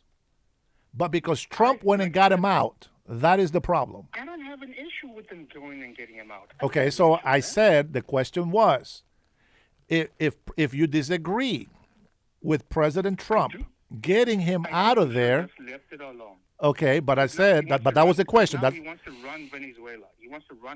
And I don't want to do that. do you know what that means? We've learned our lesson from Iraq, where we said, yes, we're going to be controlling it, but we're going to have President you guys there, Donald Trump and was not in those Iraq. guys are going to do this and this. He was not in It doesn't Iraq. matter, but that's just the nature of history. though. No, that's It's the nature of what the horrible administration did, but that's not us. Let's remember that the only one that have made trips around the world and make deals and agreements and talks and peace talks and everything has been President Trump, nobody else. Right? Look at Afghanistan. Go in, change government. We're going to run the government. What happens when you get Democrats in power, bro? No, that was Republican. That was not Trump. That was not Trump. It doesn't matter. You think like Trump is like. Well, hey, we'll give him a chance. That's the point. You're talking about Trump as if he was the past. It doesn't matter, bro. Look at Iran. What about Iran? When they did that too. What about Iran? They disposed when they went into Iran and took out the Shah, whatever I think it was, and they put in the guy who's in there right now is the guy who the U.S. basically installed, and now they're trying to get him out. What are we talking about here? Because he's failing. If we put somebody in there in good faith, what do you expect? You think we know the future? Do you think we're going to know every single person that goes in there? How can you be moronic in this issue? You have to give them a chance. Well, you're being moronic because you're comparing Trump. Bro, you're comparing Trump to who gives a shit about those presidents? If you really care about history, you will be on the Republicans right now. No, I'll be a Democrat because I know what Democrat policies do for this country. Yeah, they're fucking up this country is what their Democrat policies are doing. So you disagree with the VA, the Veterans Affairs? I disagree with everything that the Democrats have been doing. I've seen no evidence of anything good. No, we're doing better. We're doing better than what they did. Our veterans are being taken care of. One policy, because of Democrats. No, that's why Trump fired most of these people. They got new people in there that are doing something for them. So again, you cannot listen. Now again, you are putting the sins. No, listen, bro. You are putting the sins of other presidents on Trump. Simply because you hate the guy. I'm not putting the sin of other parents on Trump. I'm just saying, if you just said Iraq. You just said this and that, the Gulf War. You said all of this stuff right here. That's not Trump. Because if you look at history, history tells you what's going to happen. What the hell did I just say, SoCal? And forget about history. What did I just say? How are you going to judge Trump on your history? How am I going to judge Trump on the history? You can't. When Venezuela... That is the problem. You cannot judge. I can't judge him. No, you can't. You don't know the future. Oh, no, I think okay, why do I look, why do I judge Biden? Because it's in the past. I saw it. It happened. Why do I judge Barack Obama, George Bush, Bill Clinton, any other president? Why do I judge it? Because it happened. Trump because he's also in the past, and you saw him, and it happened. What are we talking about? Well, let's. Americans died under his watch. Don't make me sound. Don't make me sound like President Trump. That Ukraine-Russia war would have never happened if President Trump would have been president. Don't make me sound like him. Then you wonder why I defend him, man. You're horrible. I don't like you. Gosh. All right. Do you have a question? Do you have a question? I don't know, Dennis. Like I said, to me, I get it. You're on the other side, and you want to support your guy. I'm on my side. I support my guy. Okay. Forget Venezuela. F Venezuela and other people that suffer in starvation and from dictatorship. What did you want to ask me about ICE? That happens everywhere. So what did you want to ask me about ICE? Hey, okay. Look. It happens everywhere, but Venezuela can give us what we need. And what we want. That's the difference. Oh, we can get more oil. Yeah, but we have all the oil we need. I know, sweetheart. Didn't someone say we're energy independent? Okay, listen. Okay, I'm gonna explain it to you real quick. If we don't control the oil from Venezuela, who benefits from that? No, I'll give you. That's it. That's the answer to you right there. I'll give you that point. That there is that malfeasance of Iran, China, whatever it is. I'll give you that point. Okay. And then the other thing is this: that we want Venezuela to have their democracy. We do. So we don't want a regime change, right? So to prove that, we are allowing the vice president to step in.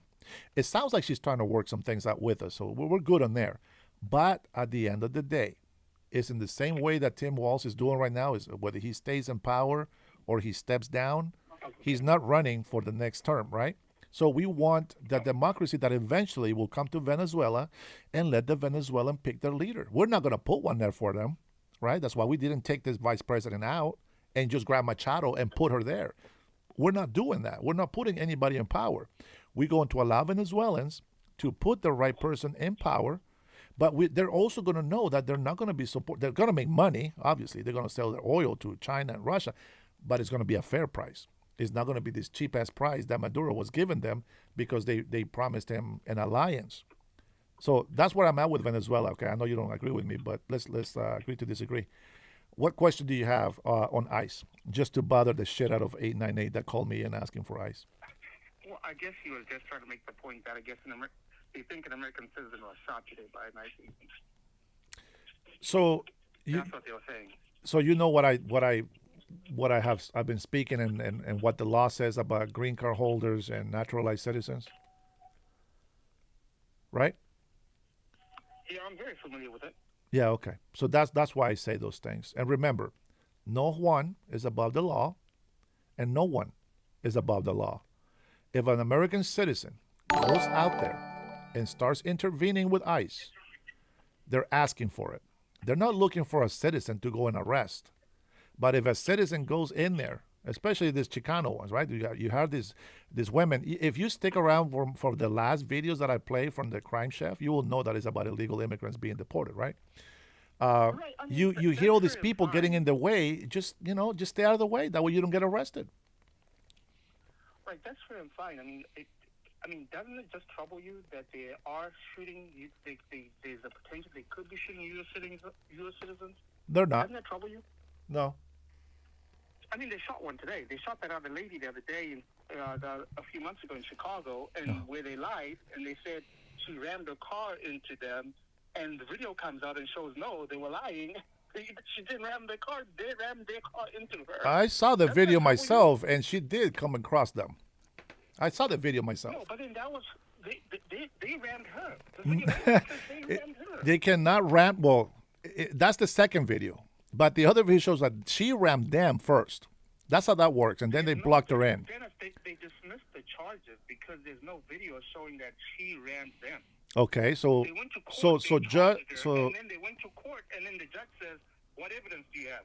We don't have evidence. They even drove the car that rammed into her out of the state to keep it away from the judge, from the defense, to show, hey, where's the car? Okay. The judge had to ask them, where is the car? So they didn't. Car has been taken somewhere else. Okay, so why would they pulling her over again? They weren't. No. Why would they go? Why would they go ram her car? I have no idea. You'd have to ask them. Okay, was it her car? It was her car. Okay, so if it was her car, I can guarantee you they're not just gonna ram a random car for no freaking reason. Who knows? Maybe. No. There's no way. No way. So let me give you a couple of reasons. Let me give you a couple of reasons.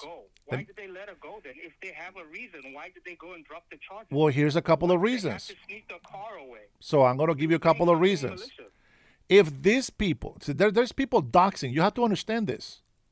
Now, I'm looking at dude, I let some people out of jail, bro, and I can see why they're going back to jail. These guys never give me anything to talk good about. You have not been in jail, SoCal, but these guys, bro, that I let out of jail, it's just like they just want to go back in there. They just like being punished. All right, so a couple of reasons, okay? One of them, you already seen them, right? They're interfering with ICE. Others, because they're being doxxed. And come on, you've been on my channel enough to hear threats of my life and my family. If there's people, citizens, these fucking people are stupid. They think that they can follow ICE agents. It is illegal for them to do that. They cannot be following. No, you cannot be following a federal agent that is working on an investigation. They're following ICE agents so that they're not. And I have seen people ramming their cars. Okay, maybe not this one that you're talking about, but I have seen some. The problem is that if we continue to vilify the FBI agents, the ICE agents, the police that are trying to maintain order, we know that these people that they're following are illegal aliens. We don't know what crimes they have on top of just being illegal immigrants. But if we continue to let citizens think that it's okay to use your freedom of speech to go and interfere on a federal investigation, you've seen the videos.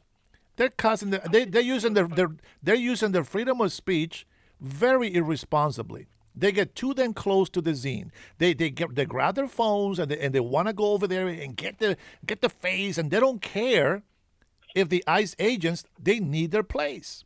You've seen all the videos we watch. You see all these illegal Mexicans, all the illegal Hispanics, all these dumbass Americans over there throwing ice rocks at the ICE agents in Minnesota. You know that you cannot tell me if I am legal or not. If you see ICE coming after me, oh shit, I think Dennis was illegal. They finally came and got his ass, but you don't know, right? I mean, and if somebody came and grabbed you and it says ICE, Yeah, well, SoCal, give me a call when you get there, bro.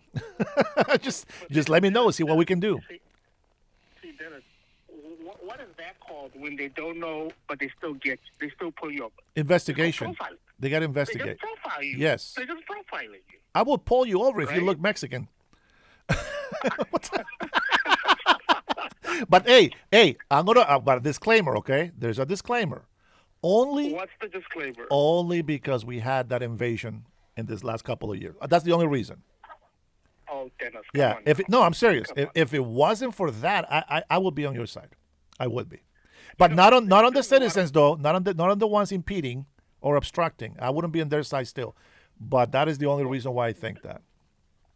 This is what I'll say to you is this, that I think we have to be very guarded, especially with our rights, because the more and more you start to say, well, that's okay for them to do that, the more and more the government will take. And that's where I draw the line myself. Okay. Is that I'm just saying, you might say, you know what, sure, just comply, just do this, just do that. The next time they come around, they're going to say, well, we need a little bit more. And then you're going to be like, oh, wait. All of a sudden, then you're going to start to fight? No. That's why that's the beauty of this country is that Okay. those rights are there, and we have to be able to. So I'll ask you one question. And so tell me, what would you do to make sure that the deportation goes smoothly? Because remember, even though they say that it didn't happen, Barack Obama did raids, and they did profile, and they did one after people. But how would you allow agents to do their job? What would you say to agents, and what would you say to American citizens or people that are obstructing ICE? What would be the thing? And I don't think I said this to you at the time, and I don't know if I've mentioned this to you in our conversations before. I mean, we can all agree, and I think people in the chat will agree that Obama has deported more people than Trump has deported. And so far, you won't catch Obama even by the end of this term, right? Yeah. By the numbers that Obama deported, right? I think we'll beat it, but yeah, I hear you. I agree. I mean, okay, we'll see, right? We Yeah. don't know what happens in the future. Correct. During that time period, you didn't see it on the news. It wasn't like something that was news headlines every single night or most nights and whatever the case is. It wasn't this whole, let me send the National Guard and whatever it is. Uh-huh. This is all pure publicity, right? This is because that's what he is. He's a showman. He wants to be seen. He's the guy who said, if you catch a criminal, knock him on the head. That's fine by him because that's what he wants. What if you Obama didn't see have it? to do any of that. So the American people were just like, you know what? Maybe the American people were just oblivious to what he was doing. Only the Latino community started to really say in 2012, I think it was, they were starting to say, hey, this guy is deporting a lot of people, and they start calling him the deporter-in-chief throughout that 2012 run. And then all of a sudden he started to back down a little bit. But then once he got reelected, he started deporting more and more again. But that's what I'm saying. There's a way to do it. You don't have to do the bombastic and flashy, whatever the case is. You can deport anyone you want. Okay. If it's illegal, go ahead. Okay. I guess. But So- there's no need for it to be, oh my gosh, because American citizens start to become concerned when they're like, oh, now you're just mistreating people. Now you're just being mean. Okay. You don't have to be Okay. mean. You So can- let you can so deport let me ask people. you a question on your accusation of mistreatment. Why do you think they are treated that way? Honestly.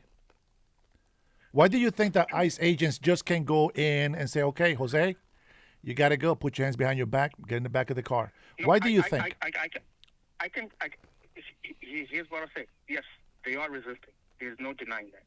And it's something that I talk to my own kids about. That's the last thing you Okay. want to do is that. So there you go. So that's one thing you can tell the I see that citizens. in the videos. I see that Okay. in the videos. So But what can there's you tell the videos ICE where agents? They literally punching people in the face. Yeah. They're pounding the guy's head on the ground. I mean, there becomes a limit where you're just like, okay. I would do the same thing. I would do the same thing. I think we got it. Yeah. Come on. I mean, like that's my point.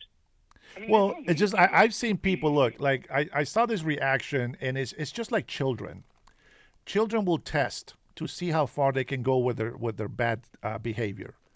You see kids like reaching out and looking at their parent to see if they say no again, right? They keep testing that. I'll give you the best example I can give you. ICE comes in, goes into this place, grabs the Mexican, maybe Guatemalan, okay, has them in handcuffs. The guy is about to get inside the car, and a Karen comes out and starts yelling against it, and then the guy looks at her, and he starts resisting. He starts misbehaving. He's no longer going into the car quietly. Now he's fighting, and then now he gets slammed into the car, and then he gets thrown in the car. The behavior, when you hear this, and you can do a test, when you hear people yelling, cursing, just being violent, consistently violent right around you, and you're right in the middle of it, feel your heartbeat. See how your nerve system just starts boiling. When you say that people have their freedom of speech and they can go out there with bullhorns and screaming and whistles and doing all these things, it doesn't matter how much training or how tough somebody's mentality is, somebody's going to break. And they're out there because they want to provoke violence from the agents. The greatest video that I can argue with you with is the one from Minnesota. Did you hear about the pregnant woman? Supposedly she was pregnant. Nobody knows because she didn't have a belly, right? But supposedly she was pregnant. Look at all the people that were throwing. They were not throwing little soft, puffy snowballs. This was ice. Okay, it's ironic. But it was ice, that they were throwing at the ICE agents. And, that can hurt somebody. That can cut somebody's head open and, poke an eye out, etc. It's very unsafe. And instead of the lady cooperating with ICE, she needs to get slammed in the ground, handcuffed, and then they need to be dragged into the back of the car because they're resisting. Who looks bad? Of course, ICE agents look bad. Of course, I see that. But because I know that they're resisting, I know the difference when somebody doesn't resist and how they get put into a vehicle. If you and I, right, I always say that you're Asian. Probably not. But, I say you're Asian and I'm a Hispanic guy, and we both get pulled over, okay?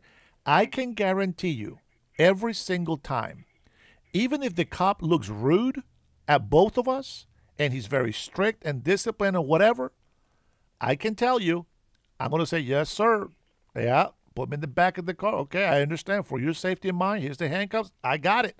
And then I didn't do nothing. Right, you already know how they do it. And then you start resisting arrest. I can tell you that I'm going to sit in that car very comfortably, waiting for my papers and my name and everything to be checked. And you're going to be body slammed on the ground. Probably 3 more cops will be called because you don't want to give them your arms. You're resisting arrest. They'll probably sneak a little punch in the face to kind of knock you out a little bit. And then they'll slam you on the ground and then throw you in the back of the car. 2 big different scenarios. One cooperates and the other one fights. Even if you don't see them pouching and doing all this stuff, if it takes 3 guys to grab your left arm to put it behind your back, I can tell you there's more resistance than what meets the eye. So, Cal, good job, man. I think you got good points, man. I am with you on that. I think we always agree to disagree on things, but you got good points. We're just looking at things on different points of views. And you can see here, right? I'm sure you don't think I'm racist, but look at the chat. There's people that call me racist. They call me a bigot, a traitor, and all this stuff. You agree with immigration laws. You know that there's a way to do things and there's a way that not to do things. All I ask is for people to stop obstructing ICE. Let the justice system works. If they don't go out there and make a fuss about it, I guarantee you'll never think about it. You just be like, oh, shit, man, somebody's getting deported. But you get all these videos and you get all these emotions and you get all this feedback and all this hate because they're constantly yelling, whistling, noise, and cursing. I'm telling you, man, I enjoy giving the crime chef videos of people getting arrested for the people that are on my chat. But, bro, after a while, man, it pisses me off. Like, I don't know, man. I'm just like, these people are stupid. Like, you're not helping us. You're not helping the country. And the reason why I have a bigger issue is because if the people that are against illegal immigration will just shut up about the economy, about affordability, about not enough housing, then it probably wouldn't be such a big deal. But because we hear all this pressure about, oh, no, not enough housing, oh, affordability, oh, prices are going up, this and that. We already talked about economy, right? We talked about more high demand, low supply. That raises prices. Government raising local taxes, that doesn't help. I've shown you videos of Washington State and how there it's not just me. It's like people in government are against the governor, but they can't do anything about it because they're the minority. So it's like you gotta pick a battle. You gotta pick a side. Where you want to be with this? Like for me, I wholeheartedly believe if we get rid of every single, well, maybe not every single, but if we get rid of every illegal immigrant out of this country, I believe our economy gets better, 100%. And I know you're going to take the opposite side, but that's practically impossible, right? Oh, it's very possible. Oh, you mean to get rid of them? Yeah, I think so. Yeah. I think so, but we got to try. We're not going to do it because, But I mean, like I said, I'll give you the example of Obama. He deported millions, right? Millions of Hispanics. He deported millions, right? Yeah, he was racist towards Hispanics. He deported my people. He was on a different tip. That's correct. I'm not going to deny that. Like I said, a lot of people just don't realize that he was, he deported that many people. Yeah. That's not like out there in the public. Yeah. But, well, it's not a law that President Trump made up. He's just implementing it. Yeah, but I mean, like I said, I think I read a statistic at the end of last year that even after all the enforcement they went through, ICE's numbers ended up at somewhere like 220,000 had been deported or something like that. I'm like, that's it? Yeah, no, it's like 500 something, but yeah, most of them have been self-deported. After all that hullabaloo about agents in the streets and this, and we only end up like 200, maybe 300,000 at most. Yeah. Like, come on. Why do you think? See a number like a million. Last question, man, because you're stealing my show. Why do you think that is? Honest opinion. Why do you think that is? Why the numbers are low? Yeah, why? Why do you think that is? Because they're all hiding now. No, man, they know exactly where they are. Here, I'll give you my reason. If I go arrest somebody, right, to get deported, I just need 2 agents. We'll go in there, right? We got guns, we got tasers, we got, with the law. We're gonna go in there. We're gonna grab one. Okay, we're going to handcuff him, put him in the back of the car, bada bing, bada boom, it's done. Why do you think we have to send 12 people for one guy? Sometimes 20 people for one guy. Why do you think? I know you know the answer. Because I'm not setting you up. I'm just being... You've agitated the American people. Okay, but how Obama was arresting people in the darkness of night, in the earliness of early morning. Well, I mean, you got to catch them when they're off guard. Right now, ICE agents are literally running through, chasing people through neighborhoods. Chasing them, running on foot, chasing people in the neighborhood. Yeah, they have to, bro. Like, you know what? Obama's like, yeah, we know he lives over there. So we'll go there at 6 a.m. and we'll knock on the door and we'll go in. Or he's leaving for work at 5 a.m. Yeah. We'll go ahead and pick him up at 5 a.m. Yeah, they're doing the same thing. That is a smart policy. They're not doing that. They're doing the same thing. See, that's what I'm saying. You see something different. But that's exactly what they're doing. You know that apartment complex? I saw this ghetto black lady talking shit about it. But the apartment complex where the Trendy Aragua took over the apartment complex. They had to go in there. Yes, there is innocent people in there. Yes, there is legal people in there as well. There were a lot of American citizens who they arrested. Yeah, but they arrested Trendy Aragua. They didn't arrest all the citizens, did they? No, they didn't. But the other people watching... They put a bunch of citizens in vans and denied them their rights. Well, to make sure they are who they say they are. But what you're seeing is that YouTube, you can see how great YouTube and social media has grown in the past couple of years. Not a long 10 years. If we would have had this technology when Barack Obama was in there, you don't think we would have had thousands of people out there as well with our phones recording ICE agents picking up these people? Of course we would have. HBO even had a documentary on Obama's ICE agents rounding people up in New York. You should watch it. I'm telling you. Now, did Obama make money with that, or did HBO make money? No, I mean, they were following ICE agents in New York, I believe it was. I watched this several years ago. Once I started hearing more about how many people like Obama had been deporting, and then I saw the thing and I was like, oh, okay, Yeah. that makes sense. Have you? I'll leave you with this, Dennis. It's all good. Going I'm back actually 11 enjoying the years at this conversation, point. brother. Give me a second. Let me put this in. Well, so, I mean, you should watch it. You should watch it. Honestly, it's a very fascinating. I don't want to call them liars. I just. Documentary, because Tom Homan, who is the guy for Trump right now, he was in charge of Obama's ICE at the time as well. Yeah. I believe, if I'm not mistaken. You know, so it's one of those things. Like, I mean, like He's been there forever. I get what they're trying to do, but I know I've taken up too much of your time already. But I want to leave you with this: the difference between ICE and law enforcement, right? Law enforcement is trained, and they're trained very. Well, they're very well local. for the most part. They're state and city, and county. State and city are trained, and state, city, and county, they're trained very well. So when they encounter people who are making their heart rates rise up and all this kind of stuff, not all the time, but for a good amount of time, they act with decorum. They're professional. They don't let the emotions get the most of them, for the most part. Okay. Okay. Okay. And I think that's the difference with ICE agents who are running around cities with AR-15s or whatever it is. Yeah. And with this, and I don't think they're very well trained, these ICE agents, to be honest. I don't think they are. I can probably give you some of that. Yeah, I can give you some of that. You know, I don't think they're as well trained as our local police and all this kind of stuff. They don't go through that rigorous training that they go through. So I think that's the problem they encounter when they're encountering the public and they're encountering you as citizens. That's fair. That's a fair assessment. Local police are trained through and through on what U.S. citizen rights are. They try not to trample them, because if they trample them, they lose qualified immunity.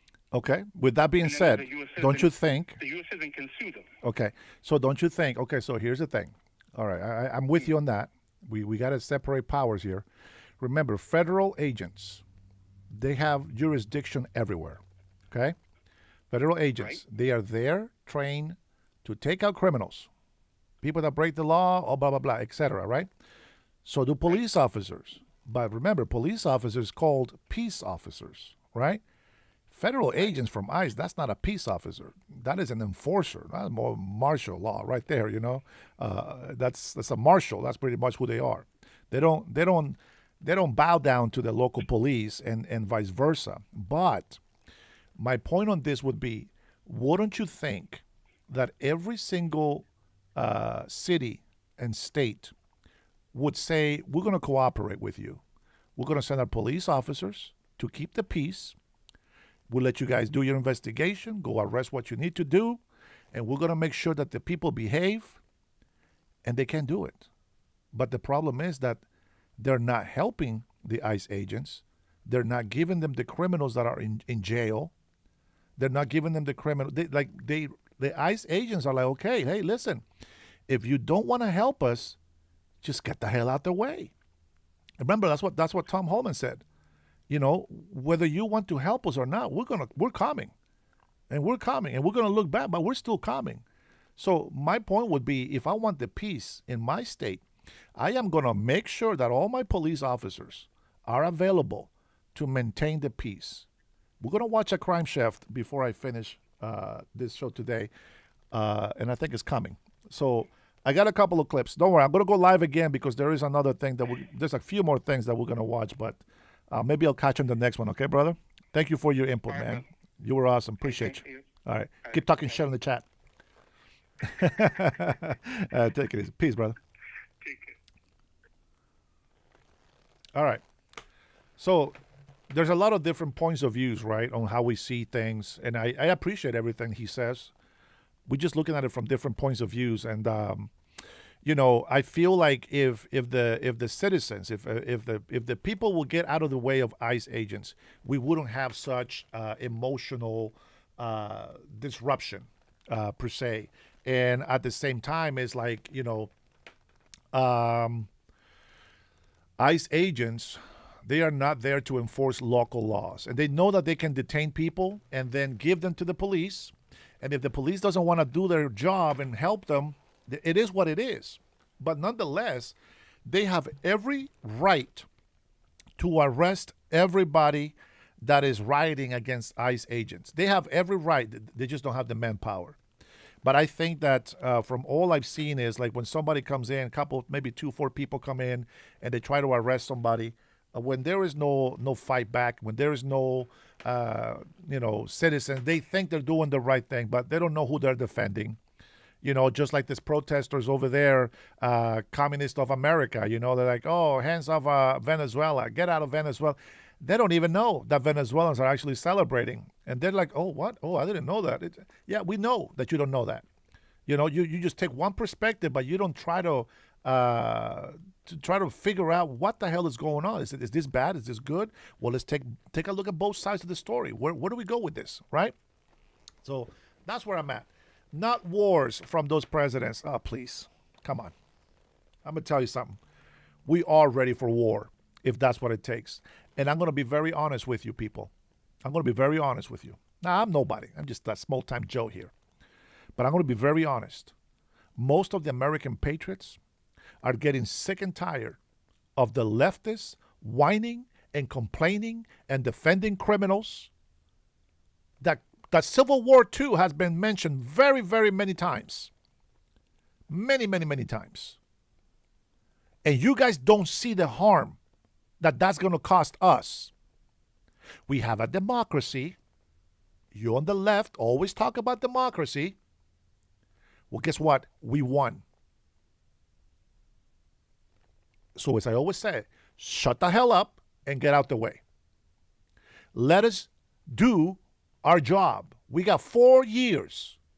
Has been granted by your democracy that you love so much. And we're sick of it. We're sick of your attitudes. We're sick of your negativity. We're sick of you defending criminals all the freaking time. So Americans are getting pissed off. They're getting tired. And yes, Americans love their guns.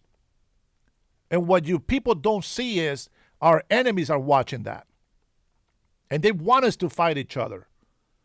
Because in a civil war, only Americans lose. And that's what China wants. That's what Russia wants. Well, guess what? We're ready for it. We are ready to continue to fight and defend this country. With that being said, let me get rid of this video. And let me go take a look and see what the crime chef is cooking for us today. Okay, here we go. The good thing is I got one video for you here today. Tonight, the frozen plains of... And then I got another one for you later after this live, because I will go live again in just a little bit. Here we go. Mount Cone, brother, I let you out. I let you out of jail. Behave. Look at this guy. You're an idiot, bro. You're a freaking moron. You know that? You are the stupidest mofo in this chat. Out of everybody that has been lying, calling me a liar and insulting me, you are the dumbest mofo in this chat. Why would you say that? Why would you say, oh, where? Let's go then. Where? That's how stupid and ignorant you are. Instead of saying, yeah, we shouldn't be wanting war. You're right, man. We should try to figure something out. You are an idiot. 100%. You deserve what I'm going to give you right now. This is for you, Mount Cone. Get that and a couple of sombreros to go with it. Now shut the hell up and watch the video. Minnesota erupt into a rare migration of chaos. A lone Karen finds herself face to face with federal reality, while her male counterpart unleashes noises rarely heard outside the animal kingdom. But the real mystery begins the next day, when we venture deep into the mind of that very same delusional Karen in an exclusive interview. And just beyond that, a full-scale herd descends upon ICE agents, sirens blaring, horns screaming, pepper spray shimmering in the cold air.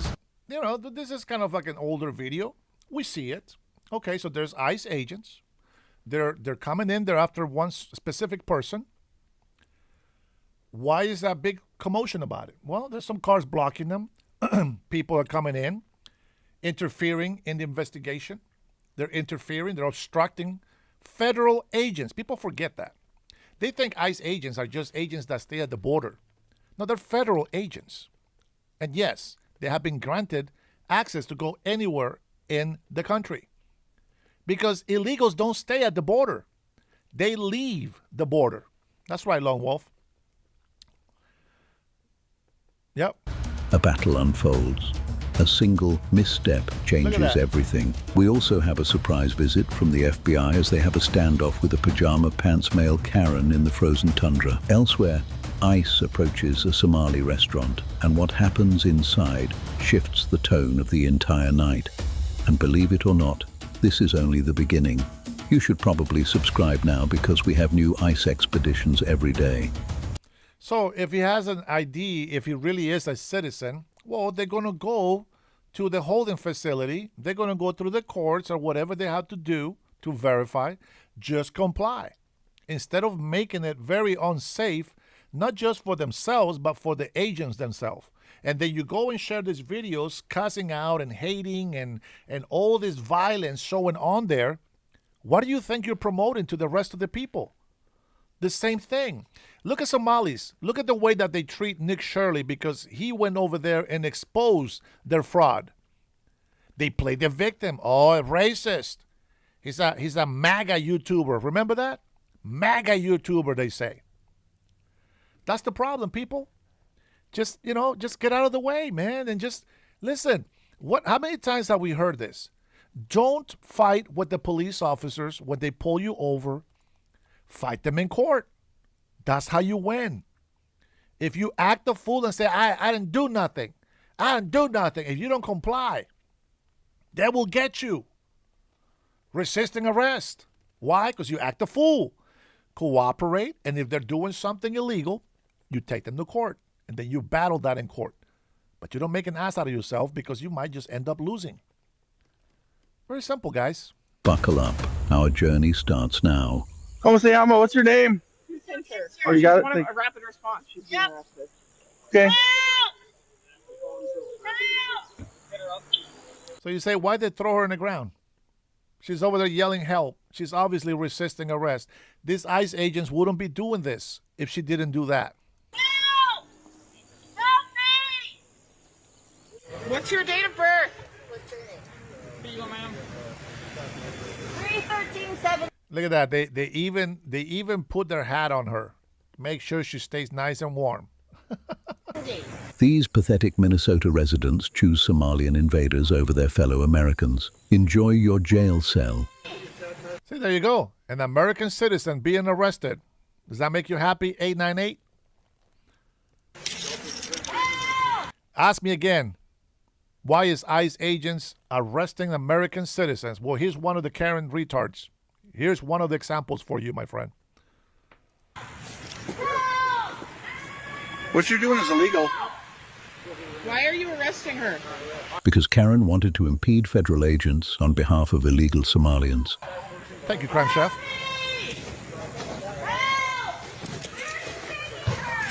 To jail. There we go. Here comes the whistles.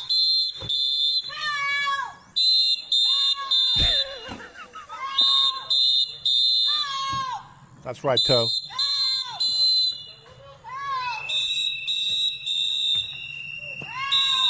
Shoot, what time is it? This guy's going to be late Do you for have work. a timestamp? What time is it right now? 6:24 a.m. 6:24 a.m. on the cross street of North 21st Avenue. This ballless Barry male Karen is acting like he's in the middle of a military operation when it's just one squealing liberal white Karen. North Oliver Avenue, North Minneapolis. They detained a woman, I forget her name. We have about 1, 2, 3, 4, 5, 6, 7, 8. I count about 8 officers or agents on the scene, and it looks like maybe media.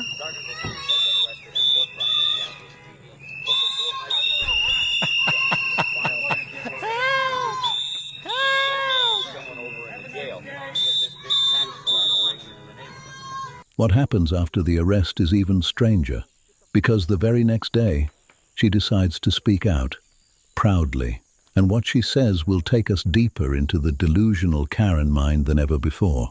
I got the alert on the North Minneapolis Rapid Response Group that there was an abduction happening. So I went right over there and I approached one of the officers I saw there and asked if she was ICE, and she told me to get back, and I didn't get back, and pretty soon they were throwing me on the ground and handcuffing me and putting me in their unmarked truck. In this delusional Karen's mind, she actually thinks she's the hero of this story, saving the poor, hopeless illegals. We call this a savior complex, and all liberals suffer from it. So there you go. What do you think about that one right there? 898. 898 should be removed from the chat. Just a hateful commenter. Look at that, Brian. You see what you've done, bro? Other people are actually asking me to kick you out. You think that's you just heard her. She just told you everything she did wrong. You see, now that's misinformation. That's spreading. All right. Mountain, thank you so much for being here. We'll see you next time, bro. Have a good one. Okay.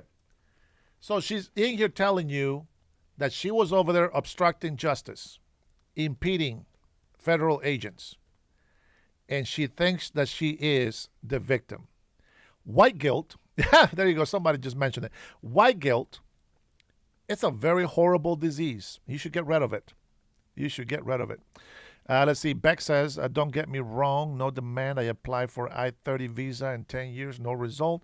And I respect the U.S. and legality, but those who cross the border illegally, money bought home, cars, and children and wife. Now, why would you blame the United States for those decisions when you knew that you were not here legally? Why would you get women pregnant, get married, try to make a family here? Why not stabilize yourself and then go ahead and think about making a family? Most illegals don't think about that. They just want to dip that stick, check that oil, and get done. That's not how you do things. So, mistakes, bad decisions have consequences. Good decisions, good behavior has its rewards. It was pretty chaotic. I had just arrived there, so I didn't get to evaluate it fully, but there were other watchers who were asking me what my name was and everything, so I identified myself to them, and then I started yelling help because I was being kidnapped. And while that Karen was busy rewriting her own reality, a different part of Minnesota was descending into something far louder and far more unhinged.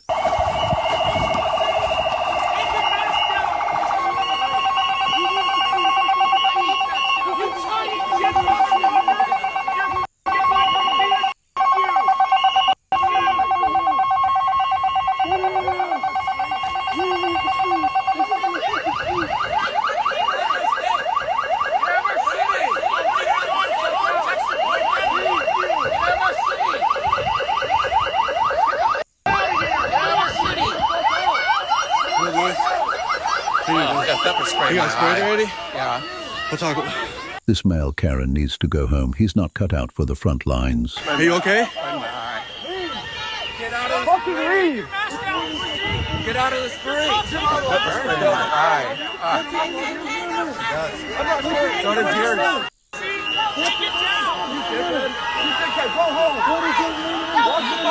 Go forward.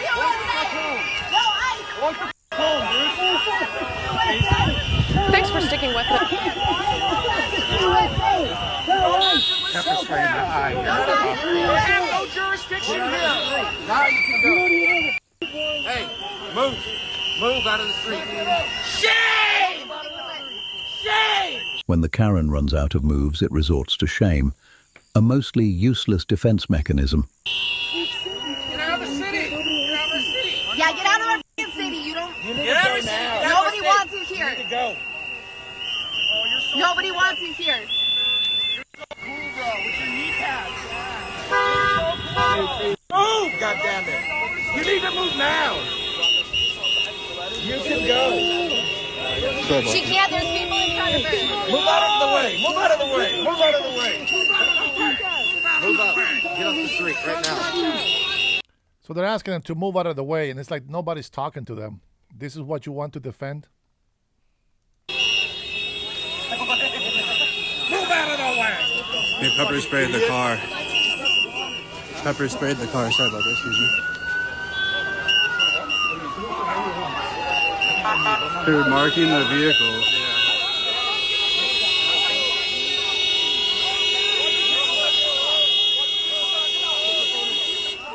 Jump, motherfucker! You feeling froggy? Jump! There's nothing between you and me but air. Jump! I just took it. You feeling froggy? Jump! That's what I thought. Down with it.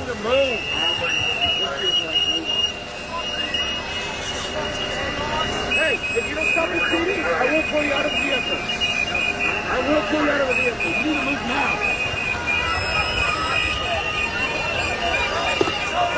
Out of the way. I'm going to tell you again.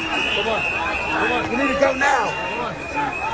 Come on. Come on. It's wearing a COVID diaper inside of its car, a clear sign of mental illness. All this work is to come away empty handed. Keep pushing everyone. Something. Water! You flew all the way to Minneapolis. Water! So if you guys are just tuning in, we're live on the scene outside of Cedar Riverside in Minneapolis, Minnesota, among the during the Operation Metro Operation Metro Surge. If you thought the shrieking herd was intense, wait until you see where ICE goes next, because their night wasn't over, not even close. Yeah. Especially when it says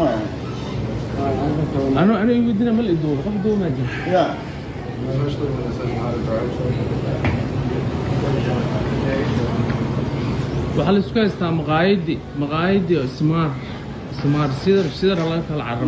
Not one word of English was uttered in this restaurant, so not 1 ounce of sympathy will be given by me.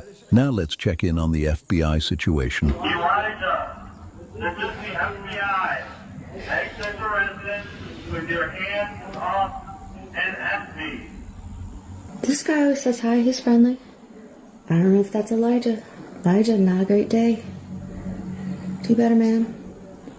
Elijah Hayes, this is the FBI. Exit the residence with your hands off. It's been about 10-15 minutes, still here, giving warnings now and then. FBI, put your hands up, warrant. They've called 2 different names. Big guns coming in. This is nuts. Big crowd here. 1, 2, 3.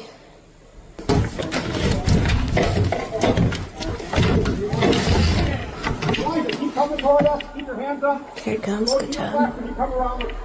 The smartest, I think. Go quick, we'll get you to warm car.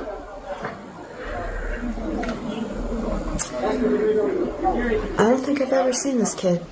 Elijah. No shoes. Jeffrey! Oh, Jeffrey. I don't know if that's a different guy or not.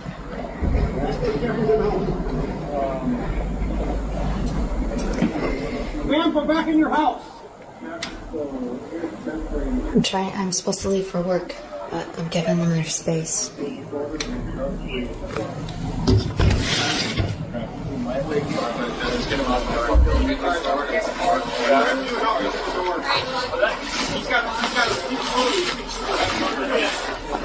Jeffrey, come on, put your hands up. Okay. Hey, Jeffrey! Come straight out. Hey, I don't have cuffs. Come straight out. We'll get you in. Don't have cuffs, FBI. Straight out. Really? Get in the car in the glass. Go west. Hey, come towards me. Right here. Okay, here it comes. All right, turn around. I haven't seen this dude either. I've lived here a little over than a year. Keep Year coming, and a half. keep coming, keep coming.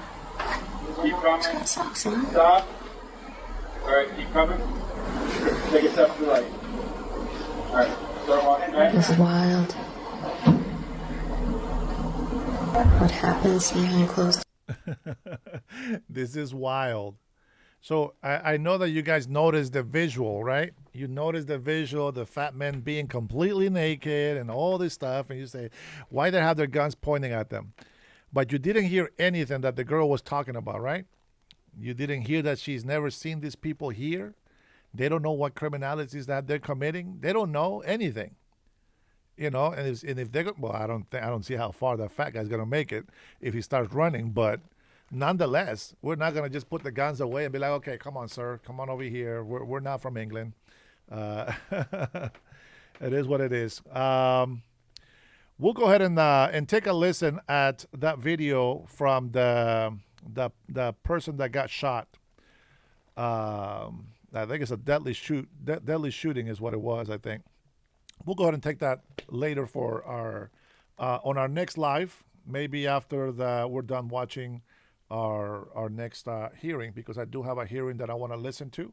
And you guys are more than welcome to join me, you know, to listen to what they say on it and see if we can learn something new. We want to make sure that people don't think that we're just making things up. We got to be able to use critical thinking. Democrats say one thing and Republicans say another. I want to see what both of them say, and then I want to make up my own mind about what's going on. If you guys don't know what that is, they're going to be talking about Venezuela as well. So 898, stay on point, okay? After the Venezuela thing, we're going to talk about that. If there is something to talk about Venezuela, and then maybe we'll go ahead and take a listen to that video that you so much want to talk about. If I don't have time for that, don't worry. I will do another live later in the evening where my other patrons are on. Okay? You all be blessed. Thank you for being here with me. We'll see you guys on the next one.